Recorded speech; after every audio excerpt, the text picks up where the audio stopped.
চোখ মুছতে মুছতে কলেজে গেট দিয়ে ঢুকছি, হঠাৎ করে কিছু একটা সাথে ধাক্কা খেলাম। আসলে চোখের মধ্যে একটা ময়লা পড়েছিল, তাই চোখ মুছতে মুছতে হাঁটছি। চোখ খুলে দেখি একটা মেয়ে আমার সাথে ধাক্কা খেয়ে পড়ে যায়, আর উঠে ঠাস ঠাস দুইটা চড় বসিয়ে দেয়। এই কুত্তার বাচ্চা, দেখে চলতে পারিস না? এই ভদ্রভাবে কথা বলেন, আমি ইচ্ছা করে ধাক্কা দেই নাই। আর আপনি দেখে চলতে পারেন না? এই ছোট লোকের বাচ্চা, তোর সাহস তো কম না, আমার মুখে মুখে তর্ক করিস। এই আপনি আমাকে যা ইচ্ছা বলেন, বাবা মাকে কিছু বলবেন না, তাহলে কিন্তু। তাহলে কি করবি তুই? তুই জানিস আমি কে? আমি চাইলে 1 সেকেন্ডের মধ্যে তোকে কলেজ থেকে বের করে দিতে পারি। মেয়েটার কথা শুনে মুহূর্তে রাগ উঠে গেল। মনে মনে ভাবলাম, আমি যদি একবার আমার আগের রূপ দেখাই তাহলে বুঝবি আমি কি জিনিস। নিজেকে সান্ত্বনা দিলাম যে আমি এখানে লেখাপড়া করতে এসেছি, কোনো ঝামেলায় পড়তে নয়। আমার চুপ করে থাকা দেখে মেয়েটা আরো কয়েকটা গালি আর হুমকি দিয়ে চলে গেল। তারপরে কিছু স্টুডেন্ট দাঁড়িয়ে দাঁড়িয়ে তামাশা দেখছিল। একজন বলল, ভাই নিজের পায়ে নিজেই কুঠাল দিয়েছো? মানে? মেয়েটাকে চেনো? না। কলেজে আজ মনে হয় নতুন। ট্রান্সফার নিয়ে আসছি, 3য় সেমিস্টার। ও আচ্ছা, সেজন্যই তো। মেয়েটার বাবা এই কলেজের সভাপতি, অনেক ক্ষমতাবান ব্যক্তি, এক নামে সবাই চেনে। মেয়েটা বাবার ভয় দেখে যা ইচ্ছা তাই করে, ওর সাথে কেউ টেক্কা দিতে পারে না। ছেলেটার কথা শুনে আমি হাসছি। তারপর ছেলেটা বলল, কি ব্যাপার, হাসছো কেন? না এমনি। আচ্ছা যাই ভাইয়া, পরে কথা হবে। এরপর ক্লাসের দিকে হাঁটা দিলাম। চলেন এবার আপনাদের পরিচয়টা দিয়ে দেয়। আমি জুয়েল, ডিপ্লোমা ইঞ্জিনিয়ারিং এ পড়ছি। আপাতত আমার কেউই নাই, এক ধরনের এতিম। আবার এটা ভাববেন না যে আমার বাবা মা নেই, সবাই আছে, কিন্তু আমাকে বাসা থেকে বের করে দিয়েছে। এখনো কিছু বুঝছেন না তো? চলেন বুঝিয়ে বলি। আমি ছিলাম বকাটের ছেলেদের লিডার। এমন কোনো খারাপ কাজ নেই যেটা আমি করিনি। মারামারি, রাজনীতি, এমনকি মাদকের ব্যবসাও করেছি। প্রতিদিন আমার নামে বাসায় বিচার আসতো। বাবা প্রতিদিন আমাকে অনেক বকাঝকা করতো, কিন্তু কোনো কাজ হতো না। এভাবেই দিন যাচ্ছিল, আর বাবা আমার উপর দিন দিন ক্ষেপে কাঠ হয়ে যাচ্ছিল। একদিন আমার এক বন্ধু একটা মেয়েকে প্রপোজ করে, কিন্তু বন্ধু বকাটে বলে মেয়েটা রিজেক্ট করে দেয়। তারপর আমরা মেয়েটার বাসায় গিয়ে ওর বাবাকে মেরে মেয়েটাকে বাসা থেকে উঠিয়ে নিয়ে আসি, কিন্তু ভুলবশত কারণে মেয়েটা পালিয়ে যায়। পরে আমাদের সবার নামে মামলা দেয়, সেজন্য বাবাকেও থানায় যেতে হয়। অনেক কষ্টে জরিমানা দিয়ে বাবা আমাকে বাসায় নিয়ে আসে। এরপর সবার সামনে ডান গালে একটা চড় বসিয়ে দিয়ে বলে, তোর মতো ছেলের দরকার নেই, আজ থেকে তুই এই বাসায় থাকতে পারবি না। আমি মনে করবো আমাদের কোনো সন্তান ছিল না, তোর মতো কুলাঙ্গারকে জন্ম দিয়ে আমি ভুল করেছি। বেরিয়ে যা এখন বাসা থেকে। তুই জীবনে কখনো ভালো হতে পারিস তখন আমার সামনে আসবি, আর না হলে আমি মরে গেলেও আসবি না। মা দাঁড়িয়ে দাঁড়িয়ে সবকিছু দেখছিল। কিছু বলার থাকলেও বলতে পারছে না, কারণ বাবার কথার উপর কথা বলার মতো সাহস আমার আদৌ হয়ে ওঠেনি। বাবার কথাগুলো সহ্য করতে না পেরে বাসা থেকে বের হয়ে গেলাম। সেদিন ভেবেছিলাম বাসা থেকে বের হয়ে গেলে ভালো থাকতে পারবো, কিন্তু না। যখন বাইরে চলে আসলাম দেখলাম আমার পাশে কেউই নেই। আমার রাজনীতি, গুন্ডামি, এলাকার বড় ভাই কেউই ছিল না। রাস্তার কুকুর পর্যন্ত আমাকে ঘৃণার চোখে দেখেছে। অনেকজনকে কল দিলাম, কেউই আমাকে সাহায্য করতে আসেনি। সেদিন রাতটা রাস্তার পাশে একটা ল্যাম্পপোস্টের নিচে কাটাই। আমি একা না, আমার পাশে কিছু কুকুরও ছিল। তখন বুঝলাম মাথার উপরে বাবার ছায়াটা কত গুরুত্বপূর্ণ। তখন আমি সিদ্ধান্ত নিলাম যে ভালোভাবে পড়ালেখা করে মানুষের মতো মানুষ হয়ে বাবার সামনে গিয়ে দাঁড়াবো। আর আজ থেকে সব ধরনের রাজনীতি, গুন্ডামি বাদ দিয়ে দিলাম, সাধারণভাবে চলবো। কোনোদিন বিপদে পড়লেও আর এই লাইনে আসবো না। তারপর এক মামাতো ভাইয়ের সাহায্যে আগের কলেজ থেকে ট্রান্সফার নিয়ে এই কলেজে চলে আসলাম এবং 2টা টিউশনি নিলাম। ওগুলা দিয়েই নিজের খরচ চালিয়ে যাচ্ছি। আর আজকে এই প্রথম দিন কি ঘটলো আপনারা তো দেখলেন। আপনাদের পরিচয় দিতে দিতে প্রিন্সিপালের রুমে চলে আসলাম। আসসালামু আলাইকুম স্যার, আসতে পারি? আসো। কি চাই? স্যার আমাকে জাহিদ ভাই পাঠিয়েছে আপনার সাথে কথা বলার জন্য। ও আচ্ছা আচ্ছা, তোমার কথা আমাকে জাহিদ বলেছিল। কি যেন নাম তোমার? জি স্যার, জুয়েল। আচ্ছা ভালো। এখানে কোনো সমস্যা হলে তুমি সরাসরি আমাকে জানাবে, আর কোনো কিছু দরকার হলে বলবে। জি স্যার, অবশ্যই। ওকে, এবার ক্লাসে যাও। ক্লাসরুমটা চেনো? না স্যার, নতুন তো, তাই চিনতেছি না। সমস্যা নেই, 3 তলার শেষের রুম। আর আমি অন্য স্যারদেরকে বলে দেবো তোমার কথা। সবার সাথে পরিচিত হয়ে নিও। যাও, ভালো করে পড়ালেখা করো। ধন্যবাদ স্যার, আসসালামু আলাইকুম। তারপর অফিস থেকে বের হয়ে ক্লাসে গেলাম। সবাই অনেক চিল্লাচিল্লি করতেছিল। আমাকে দেখে সবাই ভূত দেখার মতো স্তব্ধ হয়ে গেল। আসলে হওয়ারই কথা, ওরা এতদিন ধরে ক্লাস করেছে, আমাকে তো এর আগে দেখেনি। আমি গিয়ে পেছনে একটা টেবিলে গিয়ে বসলাম। আমার পাশের জন আমাকে জায়গা দিয়ে সরে বসে গেল। এরপর মোবাইল টিপছে। আমি কোনো কথা না বলে মাথা নিচু করে বসে আছি। বাম পাশে তাকিয়ে দেখি ওই মেয়েটা যার সাথে একটু আগে আমার সাথে কথা কাটাকাটি হয়েছে, তারপর মেয়েটা আমার সাথেই পড়ে। তো শালা, যেখানে বাঘের ভয় সেখানে সন্ধ্যা হয়। খেয়াল করে দেখলাম আমার দিকে রাগী দৃষ্টিতে তাকিয়ে আছে। একটু পর স্যার আসলো, সবাই উঠে দাঁড়ালো। আমি উঠলাম। স্যার আমাকে উদ্দেশ্য করে বলল, এই তুমি জুয়েল? জি স্যার। আচ্ছা বসো। এই সবাই শোনো, ও তোমাদের নতুন বন্ধু, ট্রান্সফার নিয়ে এসেছে। আজ থেকে তোমাদের সাথে পড়ালেখা করবে। ক্লাস শেষে সবাই পরিচিত হয়ে নিও। এখন বই নাও। এরপর ক্লাস করা শুরু হলো। মনোযোগ সহকারে ক্লাস করলাম। জীবনে প্রথম এত মনোযোগ দিয়ে ক্লাস করলাম, ভালোই লাগলো। ক্লাস শেষে আমার পাশে থাকা ছেলেটা একটা হাত বাড়িয়ে দিয়ে বলে, হাই, আমি হাকিম। হ্যালো, আমি জুয়েল। আগে কোথায় ছিলা? আগের ঠিকানা দিলাম। ও আচ্ছা, ভালো। একটা কথা বলতাম। বলো। ওই মেয়েটা, আরে ওর নাম তন্নি, এই ক্যাম্পাসের সবচেয়ে জেদি মেয়ে। কত ছেলে যে চর খাইছে ওর হাতে হিসাব নেই। ওর বাবার ক্ষমতা দেখিয়ে যে কোনো কাজ করে ফেলে, ভুলে ওর কাছে যাবে না। আরে না, এমনি জিজ্ঞেস করলাম। আচ্ছা ঠিক আছে, থাকো, আমি চলে যাচ্ছি। আর ক্লাস করবে না?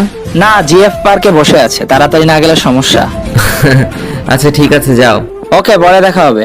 এরপর হাকিম চলে গেল। আমি একা একা বসে রইলাম। আরো একটা ক্লাস করলাম। বিরতির সময় আমি ব্যাগ গোছাচ্ছি, এমন সময় পেছন থেকে কেউ একজন হাত ধরে টান দিল। তাকিয়ে দেখি একটা মেয়ে। আমি ফারিয়া, জি, আমি জুয়েল। ফ্রেন্ড। আমি কিছুক্ষণ চুপ করে রইলাম। আসলে জীবনে কোনো মেয়ে আমার ফ্রেন্ড হতে চায়নি, না হওয়ারই কথা। বখাটে ছেলেদের কোনো মেয়ে পছন্দ করে না, কিন্তু সুন্দর মেয়েগুলার কপালে বেশিরভাগ বখাটে ছেলেই থাকে। আমার এইভাবে চুপ করে থাকা দেখে ফারিয়া বলল, ওই মিস্টার, জাস্ট ফ্রেন্ডশিপ করতে চেয়েছি, বিয়ে করতে নয়। এত চিন্তা করার কি আছে? না সরি, ওকে ফ্রেন্ড। আচ্ছা, আজ থেকে একজন অন্যজনকে তুই করে বলবো। আপনি বা তুমি, এগুলো আমার পছন্দ না। আচ্ছা ঠিক আছে। চল এখন কোথায়? ক্যান্টিনে, আমার বাকি ফ্রেন্ডসদের সাথে তোর পরিচয় করিয়ে দিব। চলো। এরপর ক্যান্টিনে গেলাম। অনেক স্টুডেন্ট ওখানে বসে আছে। ফারিয়ার পিছু পিছু হাঁটছি। একটা টেবিলের পাশে গিয়ে ফারিয়া বলল, গাইস, ও হচ্ছে জুয়েল, আমাদের নতুন ফ্রেন্ড। তারপর সবাই পরিচয় দিতে লাগলো। হাই, আমি সানি। আমি আইমান। আমি সাদিয়া। আমি আমার পরিচয় দিলাম। সাদিয়া বলল, আমাদের ফ্রেন্ডসদের মধ্যে আপনি বা তুমি চলে না, শুধু তুই চলে। আমরাও তোকে তুই বলবো, তুইও আমাদের তুই বলবি। আচ্ছা ঠিক আছে। এবার বল কি খাবি? আপনারা যেটা খাবেন। ফারিয়া, ও মনে হয় আমাদের আপন করে নিতে পারেনি। এই, তুই করে বলার জন্য বলেছি না? আচ্ছা ঠিক আছে, তোরা যেটা খাবি সেটাই অর্ডার দে। আসলে ছেলে মেয়ে এগুলো যে এত মিশুক, এত ভালো মেন্টালিটি, ওদের সাথে না মিশলে হয়তো জানতাম না। একদিনে এত আপন করে নিল আমাকে, ভাবতেই ভালো লাগছে। হঠাৎ করে দেখলাম সেই ফালতু মেয়েটা আমার দিকে আসছে, চোখ মুখ লাল হয়ে আছে। আমার কাছে এসেই পাশ কাটিয়ে চলে গেল, অন্য একটা টেবিলে গিয়ে বসলো। আরো কতগুলা গুন্ডি মেয়ে ওর পাশে গিয়ে বসলো। কিছুক্ষণ ওরা নিজেরা নিজেদের সাথে কথা বলতে লাগলো। তারপর পুরো দল আমাদের কাছে আসলো। এই, কান ধর। কান ধরবে মানে? কি করেছে ও? ও আমার ফ্রেন্ড ফাহিমাকে চোখ মেরেছে। আমি তো পুরো টাস্কি খেয়ে গেলাম। তারপর বললাম, আপনার সমস্যা কি? শুরু থেকে আমার পেছনে লেগেছেন। কি? আমি তোর পেছনে লেগেছি? তোর মতো ছোট লোকের পেছনে আমি লাগবো? এই তোর নেই, তোর সমস্যা কি? ও আজকেই এই কলেজে আসলো, আর তুই আজকেই ওর পিছনে লেগেছিস? সমস্যা কি তোর? তোর এত জলে কেন? ও তা, তোরও কে হয়? দেখ তন্নি, ও আমাদের ফ্রেন্ড, শুধু ফ্রেন্ড না, বলতে পারিস বেস্ট ফ্রেন্ড। বাহ, প্রথম দিনই বেস্ট ফ্রেন্ড? আর 2 দিন গেলে তো জামাই বানায় ফেলবি। হ্যাঁ, বানাবো। তোর কোনো সমস্যা? যা এখান থেকে। এই চল সবাই, এই ছোট লোকের বাচ্চাকে পরে মজা বোঝাবো। সবাই চলে গেল। রাগে মাথায় রক্ত উঠে গেল। শালা বারবার ইচ্ছা করছে আগের রূপে 1 ঘন্টার জন্য ফিরে যায় আর দেখিয়ে দিই আমি কি জিনিস, ছোট নাকি অন্য কিছু দেখিয়ে দেই। আমার চুপ থাকা দেখে সাদিয়া বলল, কি রে, তোর সাথে তন্নির আগে কিছু হয়েছে? পুরো ঘটনা বললাম। আচ্ছা বাদ দে, মেয়েটা ফালতু, বাবার ক্ষমতা দেখিয়ে যা ইচ্ছা তাই করে। ওর থেকে দূরে থাকিস। ওইগুলো বাদ দে, এখন খেয়ে নে সবাই। তারপর খাওয়া দাওয়া করে বাসায় চলে গেলাম। প্রথম দিন ভালোই কেটেছে। যদি তন্নি মেয়েটার সাথে এগুলো না ঘটতো তাহলে আরো ভালো হতো। রাতে শুয়ে শুয়ে ভাবছি অচেনা একটা ছেলের সাথে তন্নি এমন কেন করলো। তবে তন্নি মেয়েটা কিন্তু অনেক সুন্দর, প্রথম দেখায় যে কেউ প্রেমে পড়ে যাবে। রাগটা একটু বেশি মনে হয়। এগুলো ভাবতে ভাবতে কখন যে ঘুমিয়ে গেছি মনে নেই। সকালে ঘুম থেকে উঠে টিউশনি করিয়ে কলেজে চলে আসলাম। গেট পার হয়ে একটু ভেতরে গেলাম। গাছতলায় তন্নির অনেকগুলা গুন্ডি ফ্রেন্ডস বসে আছে। একটা ছেলেকে র‍্যাক দিচ্ছে। ছেলেটা কান ধরে এক পায়ের উপর দাঁড়িয়ে আছে। আমি দেখেও না দেখার ভান করে চলে যাচ্ছি, এমন সময় একটা মেয়ে আমাকে ডাক দিল। ওই ঠিক না, ওই তোকেই বলছি, এদিকে আয়। কি হয়েছে? কি সমস্যা? ডেকেছেন কেন? সিনিয়রদের কিভাবে সম্মানিত হয় সেটাও জানিস না? মানে সিনিয়র কে? কি আবার, আমরা কি সিনিয়র না? ওই হ্যালো, আমরা সেম ব্যাচ। ওকে। তোর তো সাহস করলো, মুখে মুখে তর্ক করিস। সাহসের কি দেখেছেন এখানে? কিছু বলবি? না, আমি যাই, কাজ আছে। ওই দাঁড়া, কেন? তুই কান ধরে 5 বার উঠবস করবি। মানে? মানে তুই কান ধরে উঠবস করবি, যদি না করি? পেটে তোর মাংস আলাদা করে ফেলবো। তুই আমাদের সম্পর্কে ভালো করেই জানিস। দেখবো কি করো। আর কিছু না বলে ক্লাসে চলে গেলাম। দেখলাম ওরা কাকে যেন কল দিয়ে আসতে বলছে। আমি ওদিকে খেয়াল না করে ক্লাসে চলে গেলাম। তৃতীয় ঘন্টার সময় আমি সানি, সাদিয়া, ফারিয়া আর আয়মান বসে বসে গল্প করছি। এমন সময় 4-5টা ছেলে স্টিলের পাইপ নিয়ে ক্লাসের রুমে ঢুকলো। দেখে মনে হচ্ছে না এই কলেজের ছেলে। স্টুডেন্টরা সবাই ভয়ে জড় হয়ে বসে আছে। ওদের মধ্যে একটা ছেলে বলল, ওই তোদের মধ্যে জুয়েল কে রে? সবাই আমার দিকে তাকালো। ছেলেটা আমার কাছে এসে, ও তুই জুয়েল? আমি। ছেলেটার কোনো কথা না বলে আমার কলার চেপে ধরে টান দিয়ে বসা থেকে উঠিয়ে টানতে টানতে নিচে নিয়ে যায়। ক্লাস সহ পুরো ক্যাম্পাসে সবাই আমার দিকে হা করে তাকিয়ে আছে। নিচে গাছতলায় নিয়ে যায়। দেখলাম তন্নি আর ওর গন্ডি মেয়েগুলো দাঁড়িয়ে দাঁড়িয়ে একটা ছেলের সাথে কথা বলছে। তার মানে ওরাই আমাকে মারার জন্য ছেলে ফিট করেছে। আমাকে যে ছেলেটা নিয়ে যায় সে বলল, ভাই ওরা নিয়ে আসছি। ছেলেটা আমার দিকে তাকালো আর সাথে সাথে বলল, আরে জুয়েল ভাই, আপনি এখানে? ফাহাদ, তুই এখানে কেন? আমাদের কথা শুনে তন্নি সহ বাকি সবাই হা হয়ে তাকিয়ে আছে। আসলে ফাহাদ ছেলেটা আমার সাথেই রাজনীতি করত। একবার একটা মামলা খায় আর আমি তাকে সেখান থেকে উদ্ধার করি।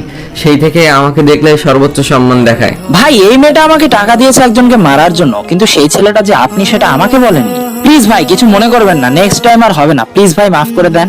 আচ্ছা বাদ দে, আমি কিছু মনে করিনি। ভাই আপনি এখানে কেন? ওদিকের কি খবর? ওগুলো সব বাদ দিয়ে দিছি। আচ্ছা এসব ব্যাপারে এখানে না বললেই ভালো হয়। ওকে ভাই আমি চলে যাচ্ছি, আর ওর ব্যাপারে কিছু মনে করবেন না। ওকে যা, কিছু মনে করিনি। আর এই যে আপনি নেক্সট টাইম আর আমাকে ডাকবেন না, চত্ব সব ফাজিল মেয়ে। আচ্ছা ভাই যাচ্ছি। পুরো ক্যাম্পাসের স্টুডেন্টরা আমার দিকে অবাক হয়ে তাকিয়ে রইলো। সানি, আয়মান, ফারিয়া, সাদিয়া ওরাও ছিল। আমি ক্লাসে চলে গেলাম। কিছুই ভালো লাগছে না। মেয়েটা এমন কেন করলো আমার সাথে? ধুর, ক্লাস করবো না, সোজা ক্যান্টিনে চলে গেলাম। দেখলাম ওখানে সানিরা সবাই আছে। আমি গিয়ে ওদের পাশে বসলাম। সবাই ভূত দেখার মতো হা হয়ে আছে। কিরে তোরা এখানে এভাবে তাকিয়ে আছিস কেন? একটা সত্যি কথা বলবি? কি কথা? তুই কে? মানে আমি জুয়েল, তোদের ফ্রেন্ড। সেটা না হয় বুঝলাম, কিন্তু ছেলেগুলো তোকে দেখে এমন ভয় পেলো কেন? আরে ওরে আমি আগে থেকেই চিনি তাই। তুই মিথ্যা বলতেছিস। আমাদের বল, কোনো সমস্যা নাই, আমরা তোর ফ্রেন্ড, কাউকে কিচ্ছু বলবো না। আরে ধুর, কি বলবো? ছেলেগুলো তোকে দেখে ভয় করলো কেন? শুধু আমরা না, তুমি সহ পুরো ক্যাম্পাসের সবাই অবাক হয়ে গেছে। এর কারণ কি? আরে ধুর, আমি নিজেই জানি না। তার মানে তুই সত্যিটা বলবি না, তাই তো? এই সবাই চল, এখানে থেকে আর লাভ নেই। এই কই যাস? বস এখানে, বলছি। পুরো ঘটনাটা ওদেরকে বললাম। এই জন্যই ছেলেগুলো তোকে ভয় পেলো? তুই কি তন্নির সাথে আবার কোনো ঝামেলা করবি? আরে না, ঝামেলা করলে প্রথমেই করতে পারতাম, কিন্তু আমি করবো না। এগুলা করার ইচ্ছা থাকলে আগে ক্যাম্পাসেই করতাম, এখানে আসতাম না। কিন্তু ও যদি তোর সাথে আবার কোনো ঝামেলা করে? করলে করুক, বাট আমি কিছু করবো না। ঝামেলা কেন করবি? আমরা কি মরে গেছি নাকি? আমরা থাকলে তন্নি আর কোনো ঝামেলা করতে পারবে না।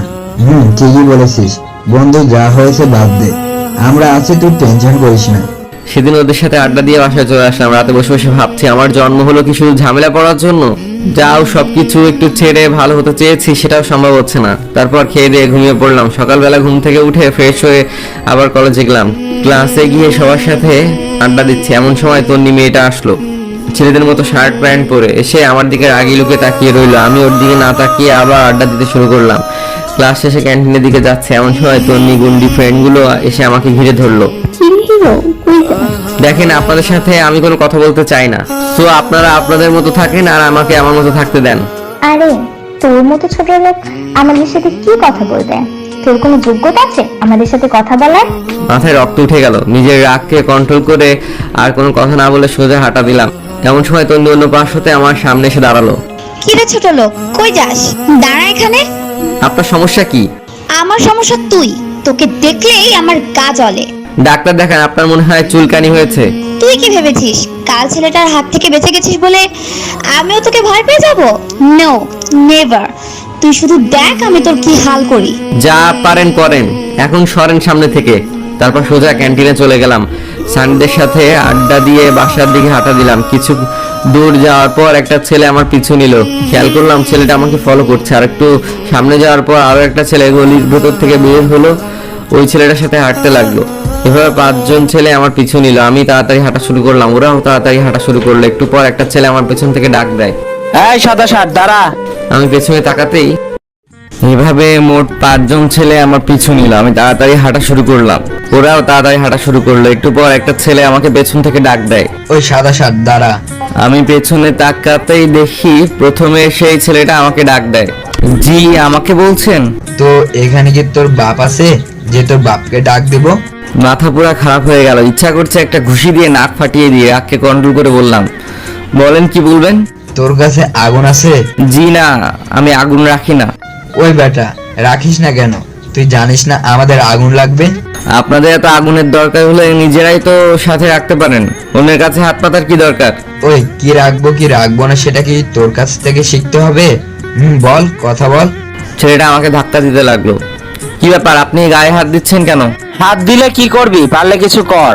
ছেলেগুলো আমাকে চারপাশ দিয়ে ঘিরে ফেললো। 2টা ছেলে হঠাৎ করে আমার হাত 2টা ধরে ফেললো। বাকি 3 জন ইচ্ছা মতো মারতে শুরু করলো। আমি চাইলেও ওদের সাথে পেরে উঠতে পারছি না। একটা ছেলে আমার মাথায় অনেক জোরে আঘাত করলো। তারপর আর কিছু মনে নেই। যখন জ্ঞান ফিরলো নিজেকে হাসপাতালে আবিষ্কার করলাম, দেখলাম সানি, আইমান আর ফারিয়া আমার পাশে বসে আছে, আমার মাথায় ব্যান্ডেজ করা। কি রে তোরা এখানে? এখন কেমন লাগছে তোর? ভালোই, তোদের কি অবস্থা বল? আমরা ঠিক আছি। বল তোর এই অবস্থা কে করলো? এই আইমান, তুই পাগল? ওর মাত্র গান আসলো আর তুই এখনই প্রশ্ন শুরু করে দিলি? ও আগে একটু সুস্থ হোক, তারপর সবকিছু জানতে পারবি। ডাক্তার বলছে বিকালবেলা নিয়ে যেতে পারবো। সাদিয়া কই রে? ওর আম্মু অসুস্থ, বাইরে চলে গেছে। একটু আগেও এখানে ছিল। তুই আজকে আর ম্যাচে যাওয়ার দরকার নেই, আমাদের বাসায় চল। ভালো হলে তারপরে ম্যাচে যাবি। আরে না, ও আমার সাথে যাবে, আমি আম্মুকে বলে দিয়েছি। না রে, আমি কারো বাসায় যাব না, ম্যাচেই ঠিক আছি। তোদের টেনশন করার দরকার নেই, তোরা বরং এখন যা। পারলে বিকেলবেলা আসিস, আর না পারলে আসার দরকার নেই, বাসায় যেতে পারবো। আরে মাথা খারাপ নাকি? তোকে এভাবে রেখে যাব না। এই ফারিয়া, তুই মেয়ে মানুষ, বাসা বকাঝকা করবে, তুই বরং বাসা চলে যা। আমরা জুয়েলকে বাসা দিয়ে এসে তারপর যাব। আচ্ছা ঠিক আছে, কোনো দরকার হলে কল দিস। ওকে, যা তাহলে, কাল ক্যাম্পাসে আসলে দেখা হবে। এরপর ফারিয়া চলে যায়। সানিয়া আর আইমান বিকাল পর্যন্ত আমার সাথে ছিল। বিকালবেলা আমার ম্যাচে ফিরে গেলাম। এখন মোটামুটি ভালো লাগছে। এভাবে প্রায় 1 সপ্তাহ কেটে যায়। সানিয়া আইমান সময় পেলে এসে দেখা করে যায়। ফারিয়া আর সাদিয়াও কয়েকবার এসেছিল, আর নিয়মিত গ্রুপে কথা হয়। 1 সপ্তাহ পর কলেজে যাওয়ার জন্য রেডি হলাম। সানিয়া আর আইমান আমার সাথেই গেল। ভেতরে গেলাম, দেখলাম ফারিয়া আর সাদিয়া আরো অনেকগুলা মেয়ের সাথে আড্ডা দিচ্ছে। আমাদের দেখে এদিকে আসলো। কিরে, আসছিস? চল ক্লাসে যাই, অনেকদিন ক্লাস করিনি। আরে আজব, তোরা তো প্রতিদিনই কলেজে আসিস, তাহলে ক্লাস করিসনি কেন? আরে বেটা, তোরে ছাড়া ক্লাস করে কোনো মজা আছে? চল ক্লাসে চল। চল। আচ্ছা শোন, 2টা ক্লাস করে চলে আসবো। কেন? আজকে একটু ঘুরতে যাব, অনেকদিন কোথাও ঘুরতে যাই না। আচ্ছা দেখা যাবে, এখন চল। 3 তলায় ওঠার সাথে সাথে দেখলাম ওই গুন্ডি তন্নি মেয়েটা তার ফালতু বান্ধবীগুলোর সাথে দাঁড়িয়ে দাঁড়িয়ে হাসাহাসি করছে। আমাদের দেখে এগিয়ে আসলো। কি রে, তুই এখনো বেঁচে আছিস? আমি তো ভেবেছি সেদিনই মরে গেছিস। হয়তো সমস্যা কি রে? তুই ওর সাথে এমন করলি কেন? ভাগ্যিস সেদিন আমরা ছিলাম না, তাহলে দেখ। তন্নির সাথে সাথে সানি কলার চেপে ধরে, তারপর বলে, কি রাখাতে তুই? ডানা গজিয়েছে তাই না? বেশি পাকনামি করলে আজই টিসিদের লাথি দিয়ে কলেজ থেকে বের করে দিব। দেখি তোর কোন বাপ আমার কি করতে পারে। এই, তোর বাবা কলেজে সভাপতি বলে যা ইচ্ছা তাই করবি নাকি? তুই চুপ থাক, শালা ফালতু কোথাকার। তন্নি, তুই কিন্তু বেশি করে ফেলতেছিস। এই কলেজে আমরাও বেতন দিয়ে পড়ালেখা করি, তোর বাবার টাকায় পড়ি না। সো কথাবার্তা ঠিক করে বলবি। এই ছোট লোকের বাচ্চার জন্য তোদের এত দরদ কেন? ও ছোট লোক হোক আর যাই হোক, ও আমাদের ফ্রেন্ড, আর ওর বাবা তোর 14 গোষ্ঠীকে কিনতে পারবে। মানে? তোকে এত মায়ের বোঝাতে পারবো না, জায়গা দিয়ে ক্লাসে যাব। এই শোন, তোরা খুব ভালো করে জানিস আমি কি জিনিস। সো এখনো সময় আছে, ওই ছোট লোকের বাচ্চার সাথে আর মিশবি না। সেটা তোকে জিজ্ঞাসা করে আমরা করব না। দেখ তোদের কি হাল করি। একটা তো একটুর জন্য বেঁচে গেল, তোরা কি করে বাঁচিস সেটা আমি খুব ভালো করে দেখব। যা পারিস কর। আমি এতক্ষণ দাঁড়িয়ে দাঁড়িয়ে ওদের কথাগুলো শুনছিলাম। ক্লাসে গিয়ে নীরবে বসে রইলাম। কিরা কি ভাবতেছিস? আমার জন্ম হয়েছে শুধু ভেজালের মধ্যে পড়ার জন্য মনে হয়। আরে টেনশন করিস না, সব ঠিক হয়ে যাবে। তারপরও তন্নি যদি তোদের কোনো ক্ষতি করে ওর তো বিশ্বাস নেই। আরে কিচ্ছু করতে পারবে না। তারপরও একটু পর স্যার আসলো, এসে প্রি টেস্ট পরীক্ষার কথা জানিয়ে দিয়ে গেল। 1 সপ্তাহ পর পরীক্ষা। স্যার চলে যাওয়ার পর ক্যান্টিনে গিয়ে নাস্তা করে বাসায় চলে আসলাম। বাকিরাও বাসায় চলে যায়। এই 1 সপ্তাহ আর ক্যাম্পাসে যায়নি। যদি তন্নি মেয়েটা কোনো ঝামেলা করে পরে দেখা যাবেই পরীক্ষাটাই মিস হয়ে যাবে। তার চেয়ে ভালো কলেজে না যাওয়াটাই উত্তম। সানিয়ার আইমানের সাথে বিকেলবেলা বসে বসে আড্ডা দিতাম। দেখতে দেখতে পরীক্ষার দিন চলে আসলো। রেডি হয়ে কলেজে চলে গেলাম। গেটের সামনে আইমানের সাথে দেখা। কে আসছিস? আমি তোর জন্য দাঁড়িয়ে আছি। বাকিরা কোথায়? ওরাও ছিল, আমি পাঠিয়ে দিয়েছি। ও আচ্ছা, চল হলরুমে যাই। হলরুমে গেলাম। সানিকে দেখলাম এক দৃষ্টিতে সাদিয়ার দিকে তাকিয়ে আছে। আমি গিয়ে ওর কাঁধে হাত দিলাম। কিরে কি দেখোস? আরে মামা চলে আসছিস? ওদিকে কি দেখো, সাদিয়াকে নাকি পাশেরটাকে? আরে না, তোরা আসছিস না দেখে ওদিকে তাকিয়ে রইলাম আর কি। বুঝি বুঝি, সব বুঝি। ফ্রেন্ড হয় আমাদের, ভুলে অন্য কিছু চিন্তা করিস না, পরে দেখবি ফ্রেন্ডশিপটাই নষ্ট হয়ে গেছে। তুই শালা 1 লাইন বেশি বুঝিস। আচ্ছা বাদ দে, ভেতরে চল। চল। ভেতরে গিয়ে সিট নাম্বার খুঁজতে লাগলাম। অবশেষে মাঝখানে একটা টেবিলে আমার সিট পড়লো। আমার পাশে দেখি তন্নির সিট। মেয়েটা প্রথমে বসে বসে আড্ডা দিচ্ছিল। আমাকে দেখেই যেন মাথায় আকাশ ভেঙে পড়লো। তারপর বলল, এই কুত্তা, তুই এখানে কেন? হ্যাঁ ভদ্রভাবে কথা বলেন, এখানে আমার সিট, তাই আমি এখানে। কিন্তু তুই আমার পাশে বসতে পারবি না। সেটা আপনি স্যারকে বলেন, আমি এখানেই বসবো। সেদিনের মায়ের কথা ভুলে গেছিস? আজকেও তোর একই অবস্থা করব। যা পারেন করেন, বাট আমি এখান থেকে অন্য কোথাও যাচ্ছি না। দেখ আমি কি করি। দূর, এই মেয়েটা থেকে যতই দূরে থাকতে চাই ততই কাছে চলে আসে। আল্লাহ জানে আজকে আবার আমার কপালে কি আছে। তন্নি উঠে চলে গেল। বাইরে গিয়ে প্রিন্সিপাল স্যারকে ডেকে নিয়ে আসলো। কি ব্যাপার জুয়েল, সমস্যা করতেছো কেন? স্যার বিশ্বাস করেন আমি কিছু করিনি। উনি বলছে আমি নাকি এখানে বসতে পারবো না। কেন? এখানে বসলে কি সমস্যা হবে? না স্যার, এই ছোট লোকের বাচ্চা আমার সাথে বসতে পারবে না। ওর কোনো যোগ্যতা আছে আমার সাথে বসার? সবগুলো স্টুডেন্ট আমার দিকে তাকিয়ে আছে। স্যার তন্নিকে বলল, বসার মধ্যে আবার যোগ্যতা কিসের? আর ও অনেক ভালো ছেলে। আপনার এত কথা শোনার জন্য আপনাকে ডাকিনি। আপনি জাস্ট ওকে এখান থেকে উঠতে বলুন। এটা কোন ধরনের বেয়াদবি? আপনি কি উঠাবেন নাকি আমি আব্বুকে কল দিয়ে আপনার ব্যবস্থা নিতে বলবো? না না না, তোমার আব্বুকে বলার দরকার নাই, আমি ওকে উঠতে বলছি। বাবা কিছু মনে করো না, তুমি ওই পিছনের বেঞ্চটাতে গিয়ে বসো। কিন্তু স্যার। প্লিজ বাবা, আমার কথাটা শোনো। Okay sir. তারপর আমি পেছনে চলে গেলাম। রাগে পুরো শরীর গরম হয়ে গেল।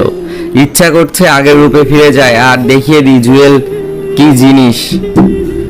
মুহূর্তেই বাবার বলা কথাগুলো মনে পড়ে গেল। নিজের রাগকে কন্ট্রোল করে পেছনে গিয়ে বসলাম। পরীক্ষা শুরু হয়ে গেল। প্রশ্ন মোটামুটি কমন পড়েছে, ভালোই লিখলাম। তন্নি নাকি ফার্স্ট গার্ল। আমার টার্গেট তন্নিকে যেভাবে পেছনে ফেলতে হবে, সেই টার্গেট নিয়ে আমি আমার মতো পরীক্ষা দিচ্ছি। এভাবে সবগুলা পরীক্ষা শেষ হয়ে গেল। আমি সবার শেষে যেতাম আর সবার আগে চলে আসতাম। চাইতাম না আর কারো কোনো সাথে ঝামেলা হোক। মাঝে মাঝে সানিয়ার আইমান এসে বাসায় দিয়ে যায়। পরীক্ষার পর 7 দিন বন্ধ দেয়। সানি, আইমান, সাদিয়া আর ফারিয়া সিদ্ধান্ত নিল কোথাও ঘুরতে যাবে। আমাকে বললো, বাট আমার পকেটে কোনো টাকা ছিল না। তাদের মিথ্যা কথা বললাম যে আমি টিউশনে রেখে যেতে পারবো না, হয়তো পরে দেখা যাবে আমার টিউশনটাই চলে গেছে। পরে ওরাও আর ঘুরতে যায়নি। এমনি প্রতিদিন বিকেলবেলা সবাই মিলে আড্ডা দিতাম। আজকেই বন্ধের শেষ দিন। সন্ধ্যার সময় টিউশনিতে গেলাম। গিয়েই তো মাথায় আকাশ ভেঙে পড়ার মতো অবস্থা। আমি যেই বাসায় পড়াই সেই বাসায় তন্নি বসে বসে টিভি দেখছে।